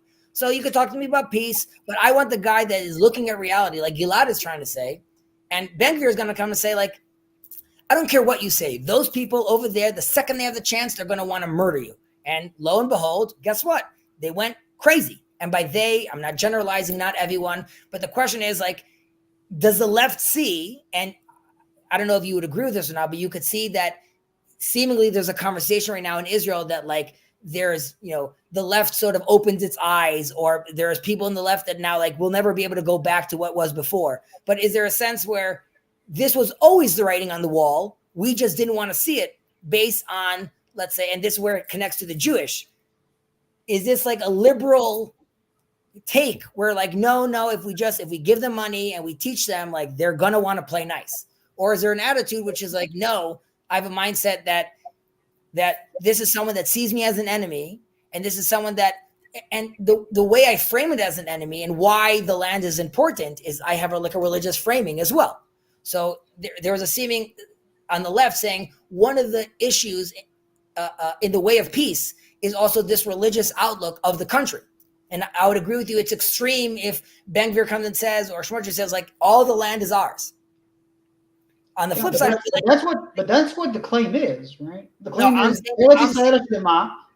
claim is the notion of Eretz Yisrael Shlema, the idea that we should settle all of the land of Israel religiously as Atchalta de Geula, right? The fact that we are putting civilians just in the midst of the Palestinian archipelago of the West Bank, right? In a way that is just inseparable, right? The settlements, if you look at the map, right, they're just slotted in between any major center. Remove all the I'm just saying, like, first of all, like the notion is that would be very hard, and it's getting harder and harder, right? Like there are hundreds of thousands now, but and if you're having a plan that's saying like we should separate, this is making it harder. Like you can like it or not, and again, the notion is not like you should not have religious beliefs, but if your beliefs, like we were talking before, are about, and this is also something that obviously he talks about this notion that like the 6-day war happened because we were granted this victory by God, and then the Yom Kippur War was a sign that we didn't follow God's mission, right? Which is to settle more of the land. I was just going to say, this is not the opinion by all national religious thinkers. I understand it's not, but like the group that a lot of religious Zionists claim have hijacked it and that are holding the power now, this is their Merkaz Harav, the people that brought forth Ben-Gvir and Smotrich. Those are the sort of notions, and I do believe, and I mean, I'm with obviously on that is very problematic in the way of, a lot of what we want. I think both you and I want to see happen here. Now, regarding your claim about whether the left wing has finally opened its eyes. Before you jump on that, I just want to add a point that I agree with you that language like the greater Israel, right, is counterproductive and dangerous, right? The problem is even a conversation of, but I want to go to the Temple Mount, also that's considered dangerous. And even if I draw Muhammad, also that's considered dangerous. And dangerous to the level of like, but if you do that, I am going to lose my shit. And the answer is like, no, there's no doing that. And there's a sense where the right feels from the left, which is like, can you just be quiet with all those religious stuff because like that causes issues. And the attitude is like, no, like it doesn't need to. I think where we agree, right, on that is the attitude of just be quiet, please, right? The absolutely, let's say, short-sightedness of politics all over the world is a huge problem. The idea that something like Charlie Hebdo happened and it didn't lead to, let's say, the police enforcement of the law in all of the no law zones in France, which promote these terror cells, is a problem because politicians don't want to be the ones to actually deal with problems because that would make them less popular, right? So I think that's like whatever you want to say, left wing, right wing, freedom of religion. If you allow places to exist within your country where there is like your law doesn't stand and people can just preach to extremism and terrorism and whatever, yeah, I totally understand the right-wing sentiment. They're saying like, how the hell is that doable? Like, how is that something you can just accept, right? And I understand that this inaction and this hypocrisy is leading to an increase in extreme right leaders all across Europe, right? I don't think that this is the inevitable result of Muslim immigration, which many in the right believe. I do think that if you do it so poorly and you don't deal with problems when they arise, and they have arisen so long ago, then you're going to make things really shit, right? And that's why I think it is really important to listen to people's fears, to really listen. So we were going now about like when I stopped you about the left, quote unquote, opening its eyes. Yeah. I mean, I don't see who on the left, and I mean up to Shlomi Eldar, who spent a lot of time in Gaza when it was still possible to visit there.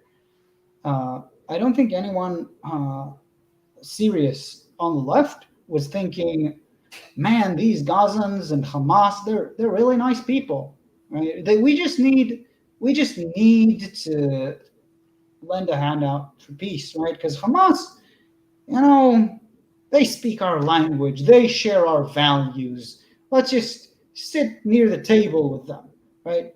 And like I told you, I think it's hard to find someone who's more, let's say, committedly left-wing. You can find a lot of the idiot left, right, all over the world, right? Queers for Palestine, you can find anywhere, right? I don't think they're the mainstream of anything. But when you're talking about like serious people, politicians, people within public office that have left-wing views, right? No one was thinking, man, Hamas is just like that. They're the real people we need to have the conversation with, and we should go for the extremists, right? And again, like I find it. This is, you sent me this, and you said you were talking exactly like the thing by Efraim Herrera. I was just like a combination of dumbfounded and infuriated by their conversation, conclusion of their conversation, their final remarks, where they were saying like, yeah, the problem, like people are blaming Netanyahu for what happened, and they're right. They should be blaming him for listening to them. And really, the left wing and any left wing ideology has been not only outside of power, it has been demonized, right? Completely outside of just legitimacy, just to even discuss these ideas, and then like when something happens, you keep blaming them. Like, how long can you keep kicking that dead horse? But it's not. It's just not. It's when you say dead. I agree with you that they're not have been in power. The argument would be on the right that between the court system and the media and like that. It's a very convenient argument. Very convenient.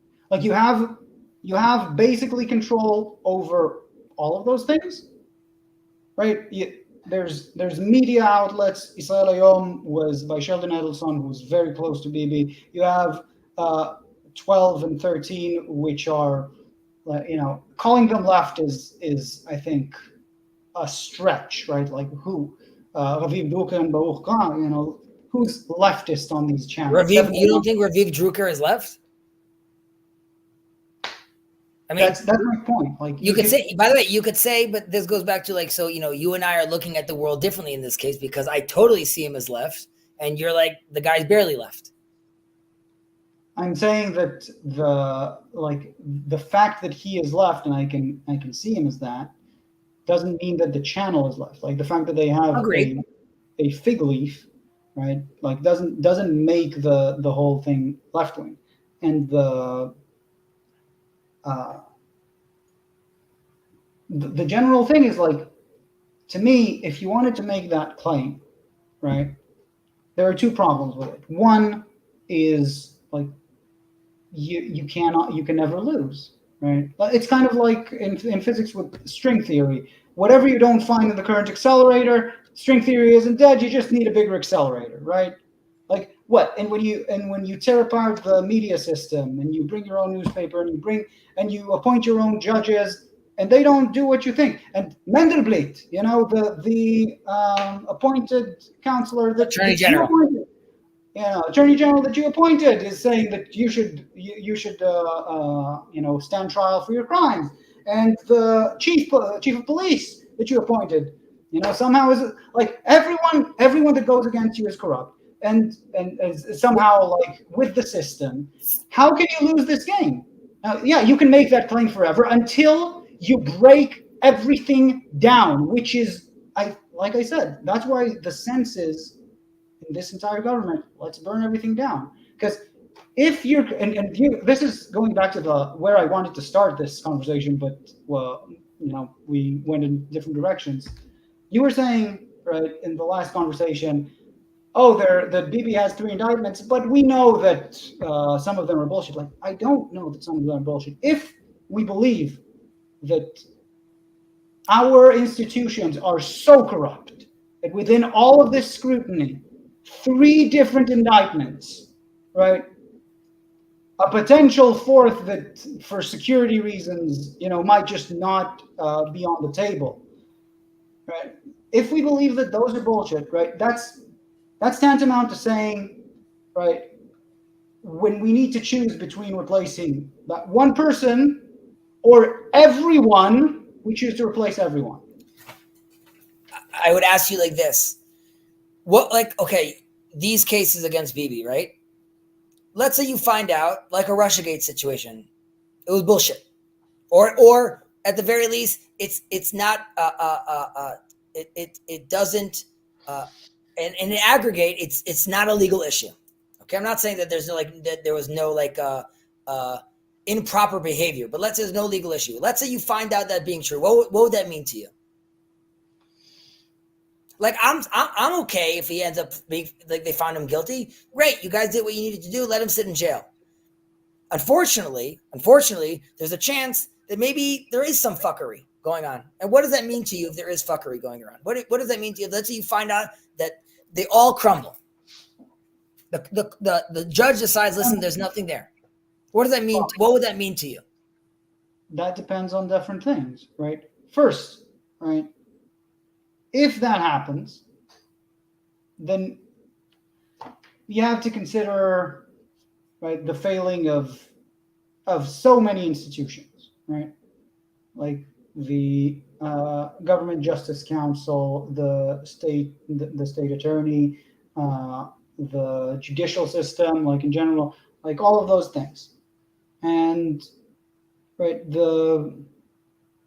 But just to say, The question again, like the fact that he could be found, let's say, not guilty, that's trial, right?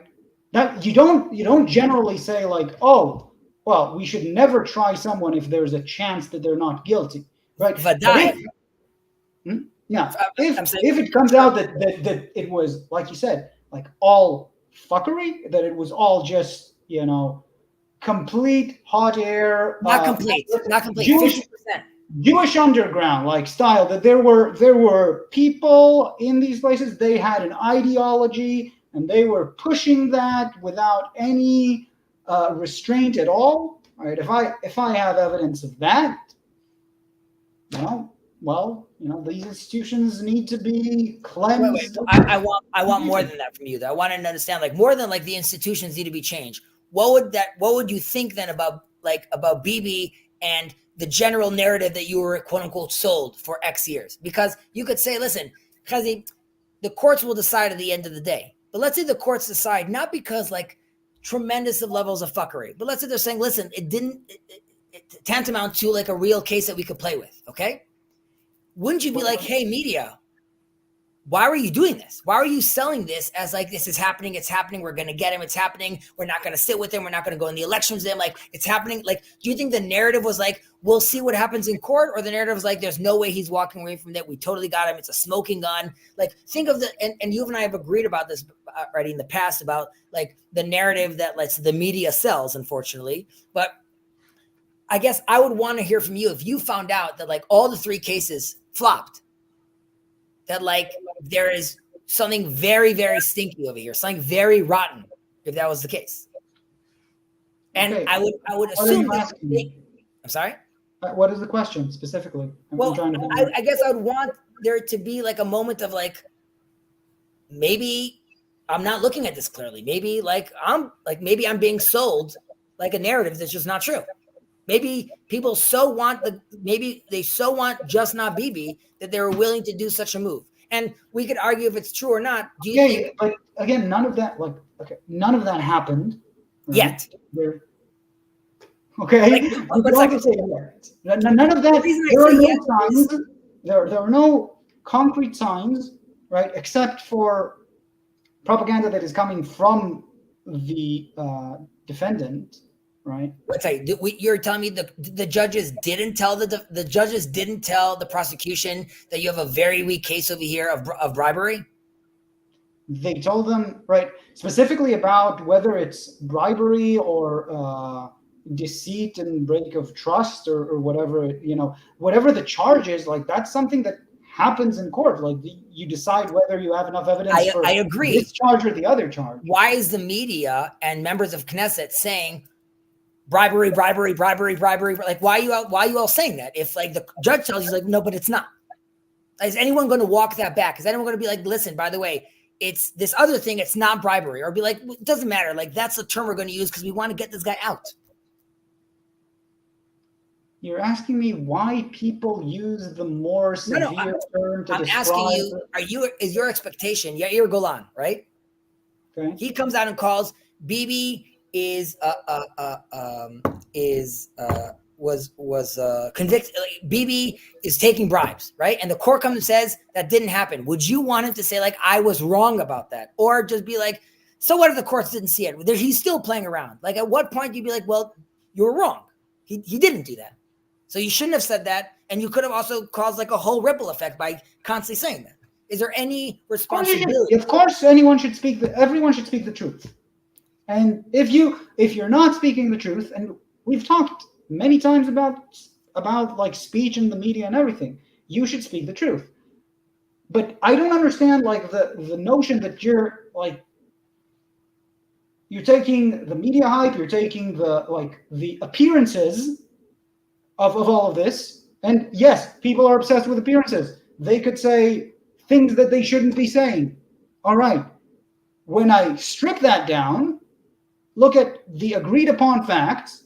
You have Bibi indicted on 3 different court cases that, without being a legal expert, don't seem to be so clear cut to be like, oh, none of this is anything. right? I'm with you, and I was also sure around, and maybe both of them are corrupt. Well, first of all, we know that both of them are corrupt, at least to a certain extent, right? So you're right. That's fair to say, and I would also agree that you could say that, like maybe definitely in the last like potentially like 9 months, you could see more games happening on the right hand side. Where you could be like, well, this is what I'm looking at, and like here I'm seeing more of this shtick happening, specifically with regards to the courts. Look, if we're talking about the courts and we want to talk about speech, right? Like if I'll give an example because I was thinking about that just now, right? We were talking about like the reform or the coup and like the general idea of saying, this is a very important thing, but also it's a very, very small change and it wouldn't really matter, but also it's really, really critical and we have to do this right now on, more important than anything else, and we're going to fight to the death for it, right? Like, I cannot look at that and say, like, seems legit, right? You look at that and you say, like, that's ulterior motives. I can't read that differently. Agreed. On the flip side, I also can't take seriously someone saying fascist state is going to turn into a fascist state. That's it. It's not a democracy anymore. It's all nonsense, garbage. Well, we talked about it last time, and I don't see how you're ignoring that. Like I said, if you have in your country the police on uniform protesting in front of the unit that's supposed to be investigating police, that is a very bad sign to say you're right. On the flip side, protests for 9 months, right? Crazy violent protests that don't get hampered. Crazy violent? I mean, and by violence, I mean blocking the highways, which we discussed last time. But let's not call blocking the highways violence. Sure. Okay. Well, sure. Not violence. Very disruptive, illegally disruptive protests for 9 months. It doesn't happen in democracy. In fact, in fascist states. What do you think? I wanted to start with this. First of all, what do you think about the truckers' protest in Canada? You remember that? I think it's 2021. Yeah. You mean when Justin Trudeau froze their accounts? Yeah, pretty crazy. Yeah, froze their accounts. Right? Yep. They basically parked their cars in the main road, like in front of the Parliament building. They had some inflatables, right? And they were on strike, right? They did things that they were disruptive, right? And they weren't going anywhere. And they said, like, we're not violent. He said, look at them. They're Nazis. They're violent. They're holding our country captive. Turned on the Emergency Acts law and basically brought in the police special forces to, get them out of there. What do you think about it? To me, that seemed like a mirror image of what I see, like since the Balfour days in our protests. Right? You have protests which I've been to, like. Hard to imagine more peaceful protests. I saw live streams from the ones peaceful up until anyone's blocking the highway.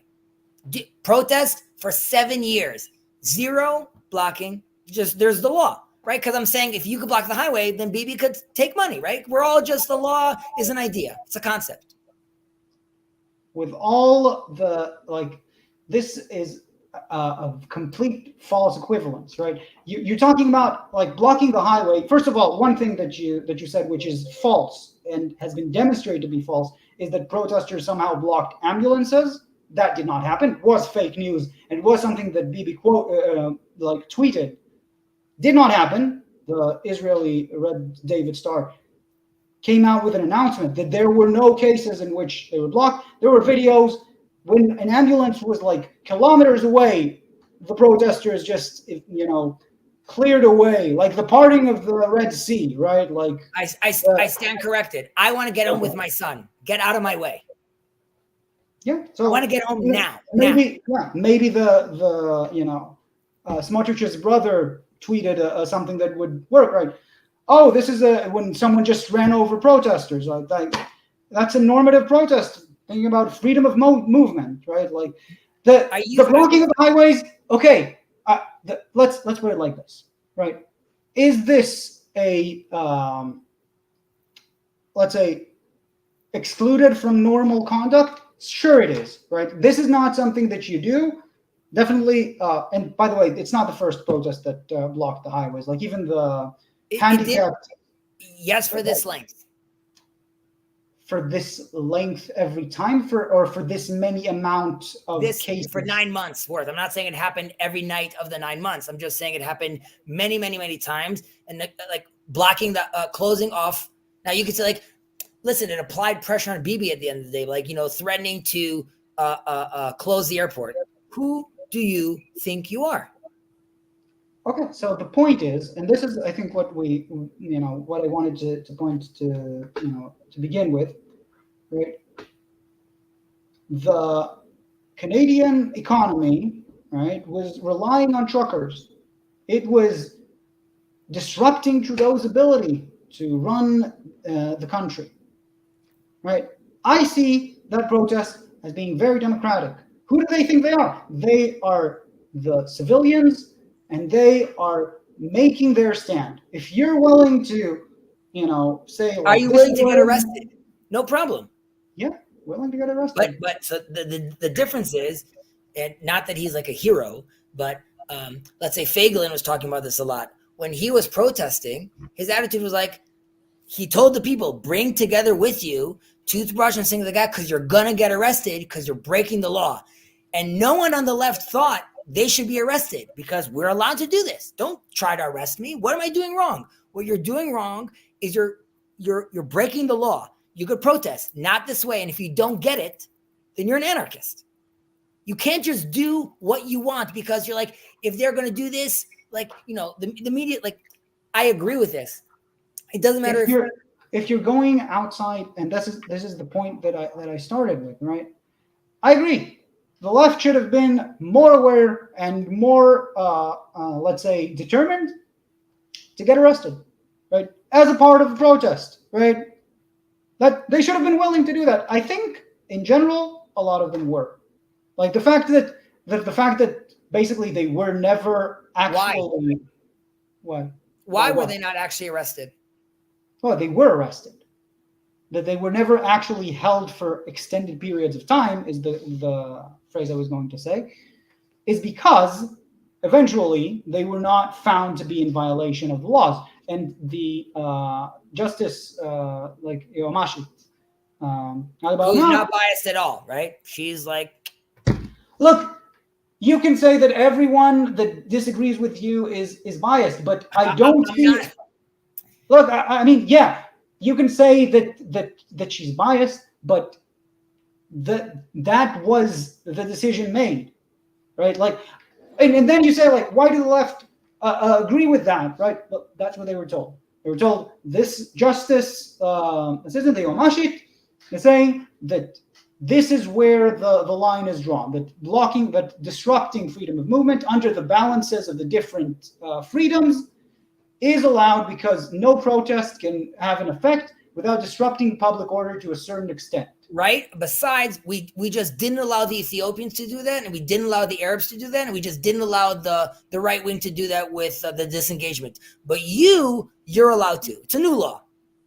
So the question of whether that's allowed or not, right? Are you going to be okay? Are you going to be okay if the courts decide right now that whatever they decide it's something about the ultra-Orthodox, and the ultra-Orthodox say, forget this, for the next 10 months, we're just blocking all the highways? Are you going to be like, listen, like, that's the new tool? So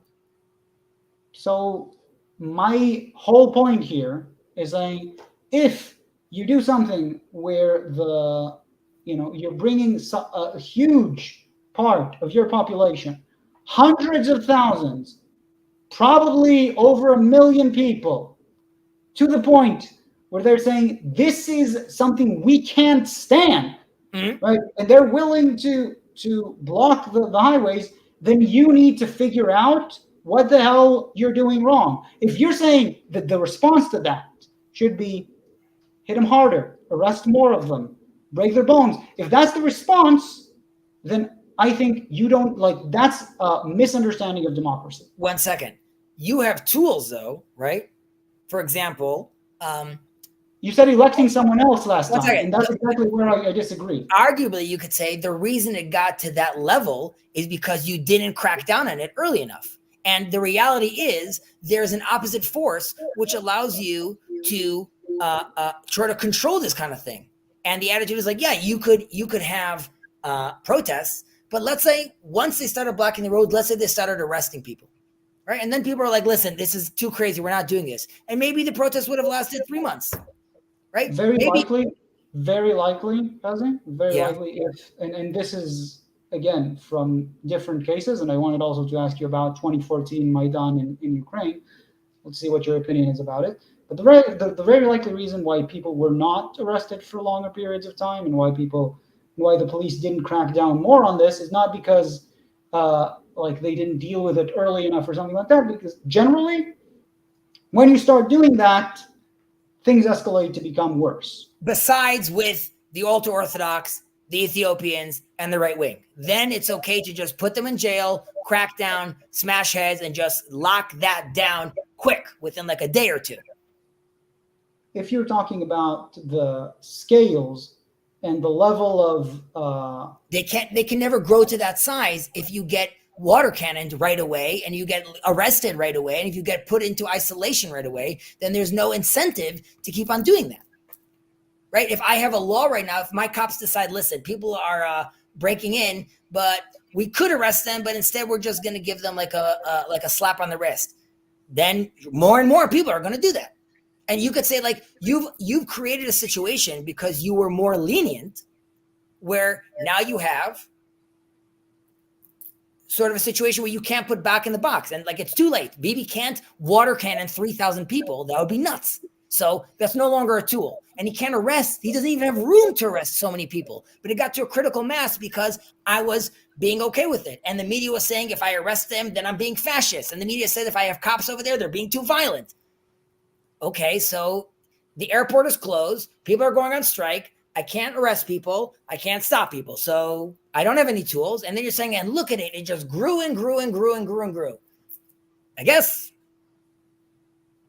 like, I'm saying that first of all, the level of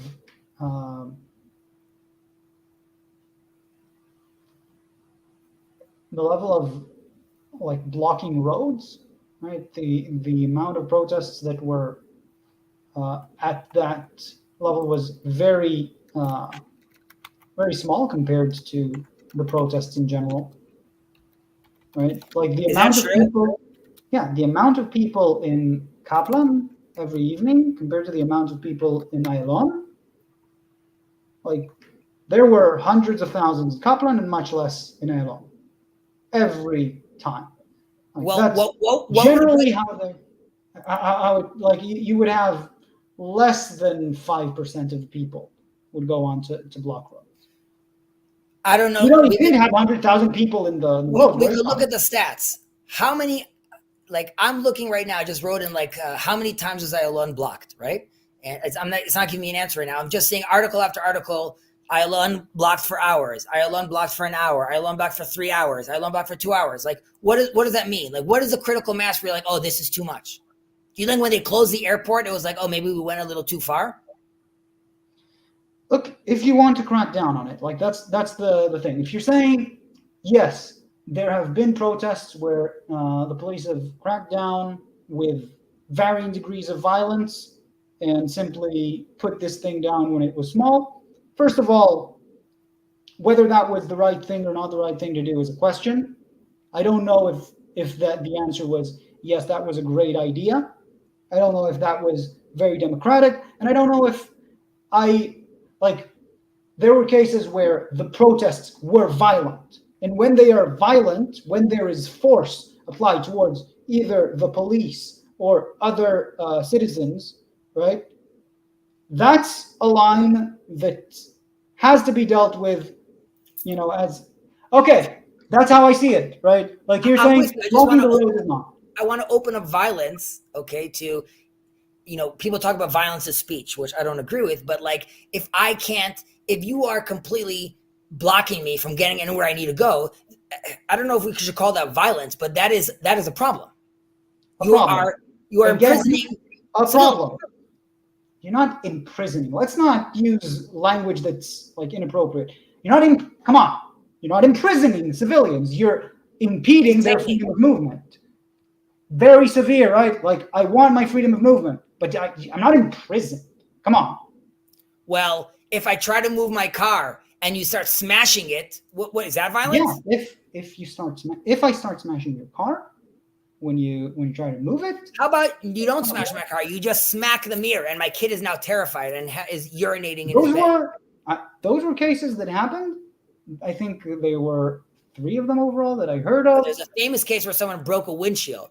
I'm talking about cases where just like kids being panicked from people smacking the car. No one was hurt. Nothing was broken. Just intimidation. Yeah, don't smack cars. I was in protests where cars are trying to get through. Like, what?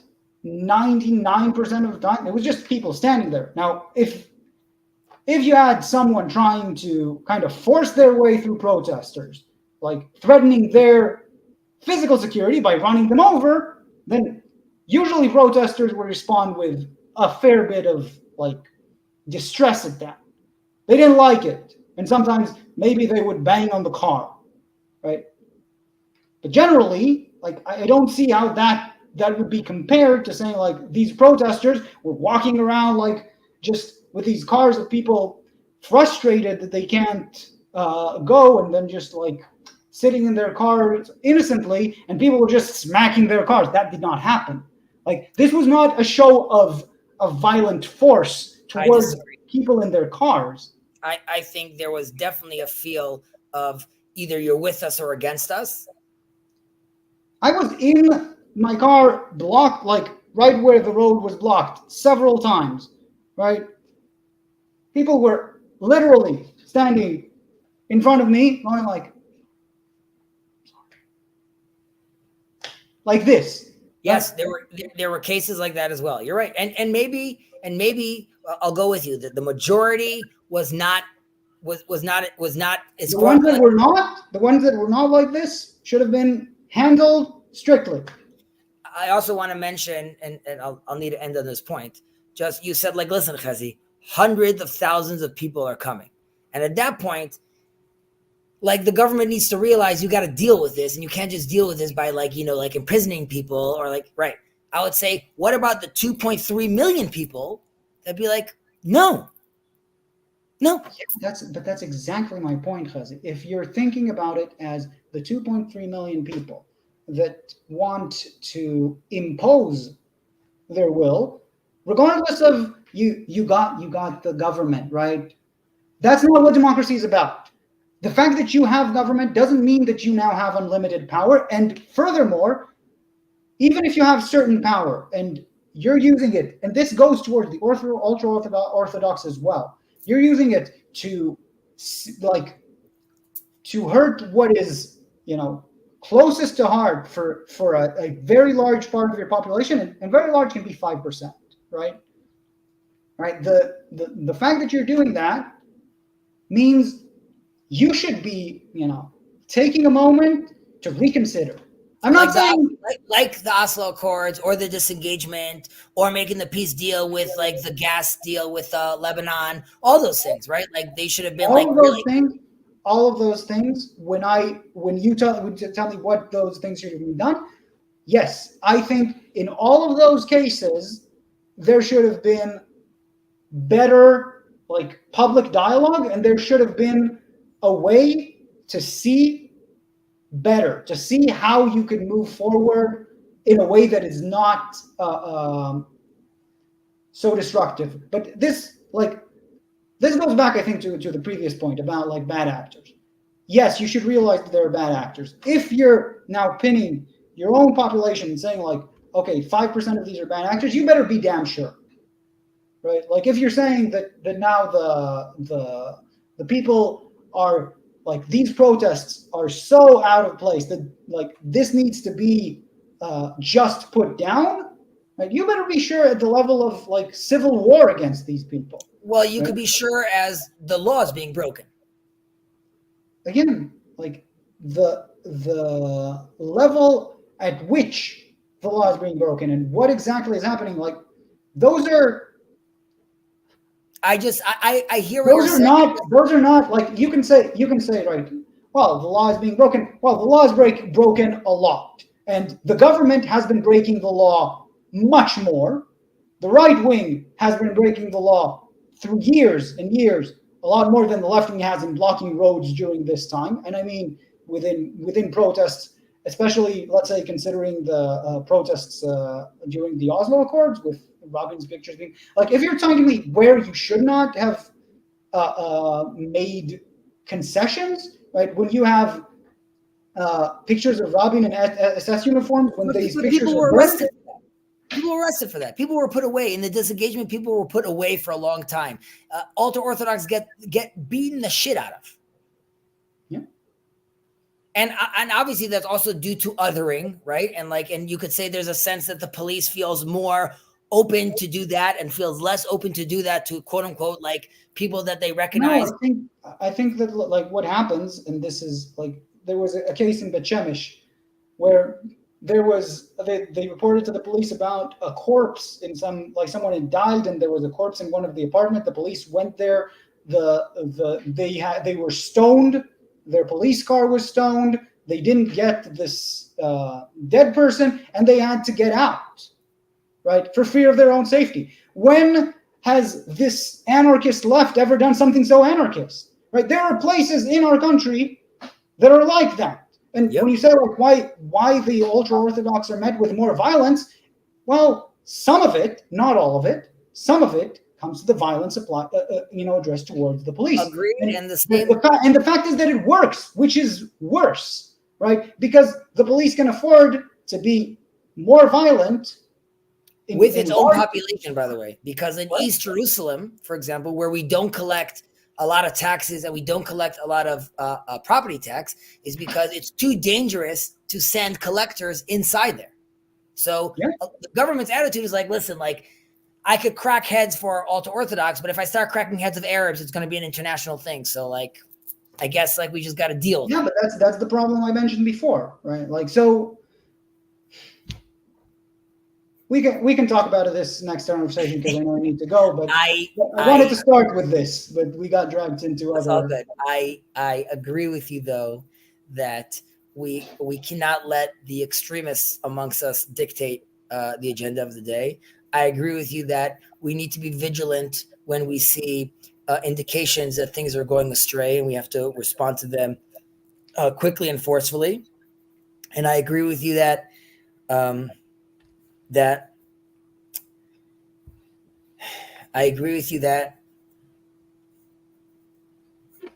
Bibi has royally, Bibi and his coalition definitely, and specifically this iteration of it, has royally screwed up in many cases.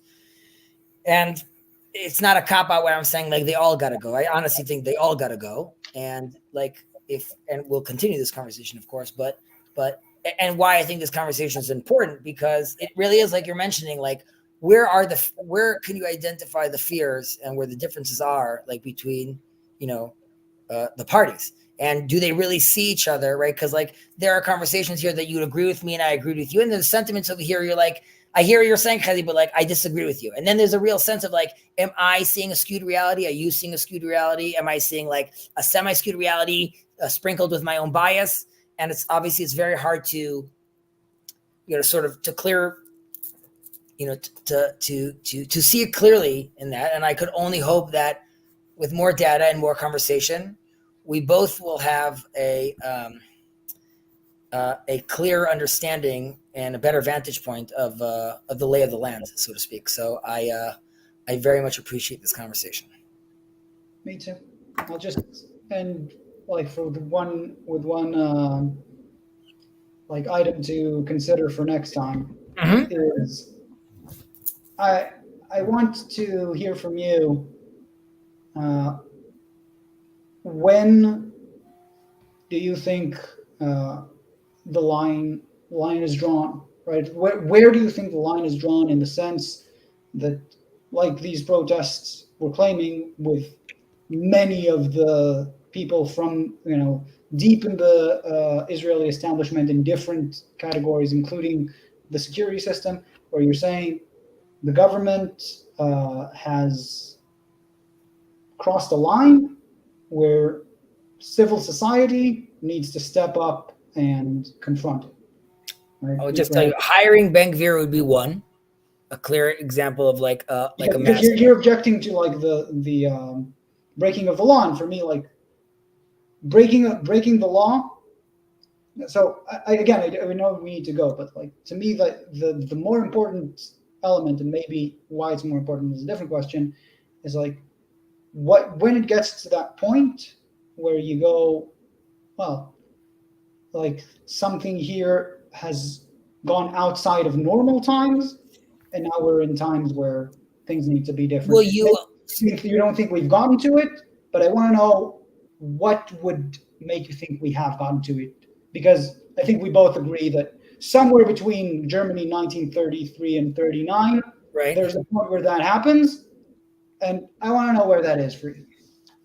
First of all, I'll think about that as well, but I would ask, first of all, in this scenario you are presenting, right? Like someone mentioned to me where I was talking like, oh, but Israel and the war crime. And I was like, 1 second, before we get into Israel and war crimes, like, does America do war crimes? Does Russia do war crimes? Does Ukraine do war crimes? Like, what does this word even mean? So you will agree with me that unfortunately, there's breaking the law and there's breaking the law. Right? Because you could be like all sides. So you're talking about like major law breaking. Unfortunately, we have to speak in that kind of language because like, I'm assuming you're saying like, I'm not talking about like the nonsense law breaking.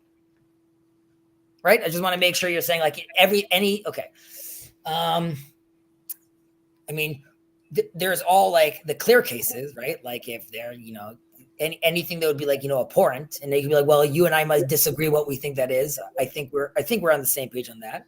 And then like you're saying like, and again, I'm not answering you. I'm just thinking about this, and this is something I mentioned to you. I don't even think I got back to you on the Discord about it, like which is how much of, let's say,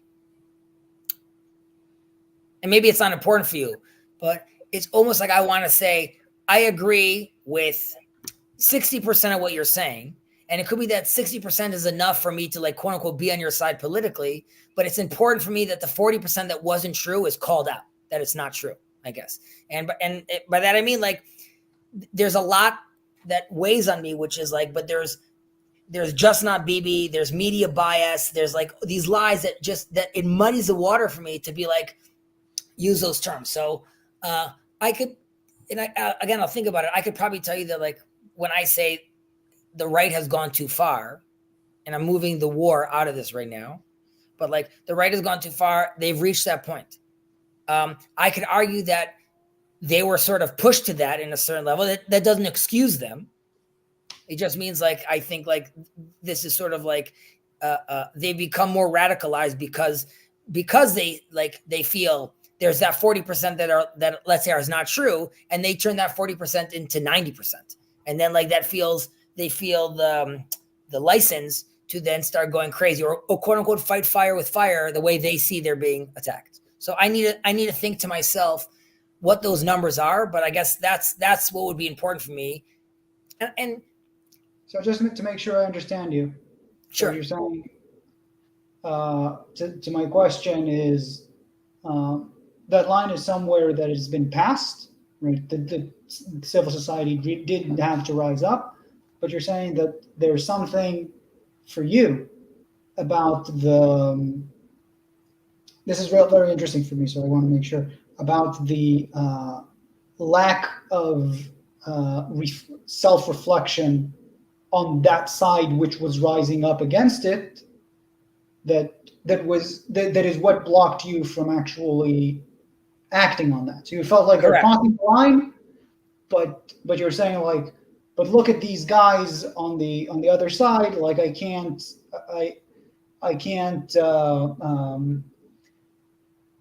like strap my wagon to them. Right? It's just that's not where honesty is. It doesn't matter to me like if like they're right that I need to bring down quote unquote this dictator. That is just another problem that I'm looking at. It's So the problem for you was not that the line wasn't crossed. The problem for you was that you didn't see a practical avenue that you could follow to deal with that. A and B, yes, and just that I felt that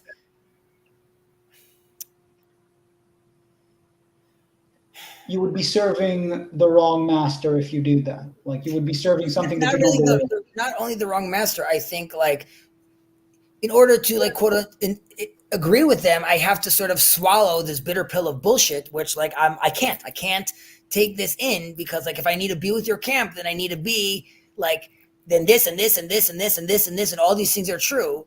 Like that to me was just like antithetical to like what it is that we're trying to do over here.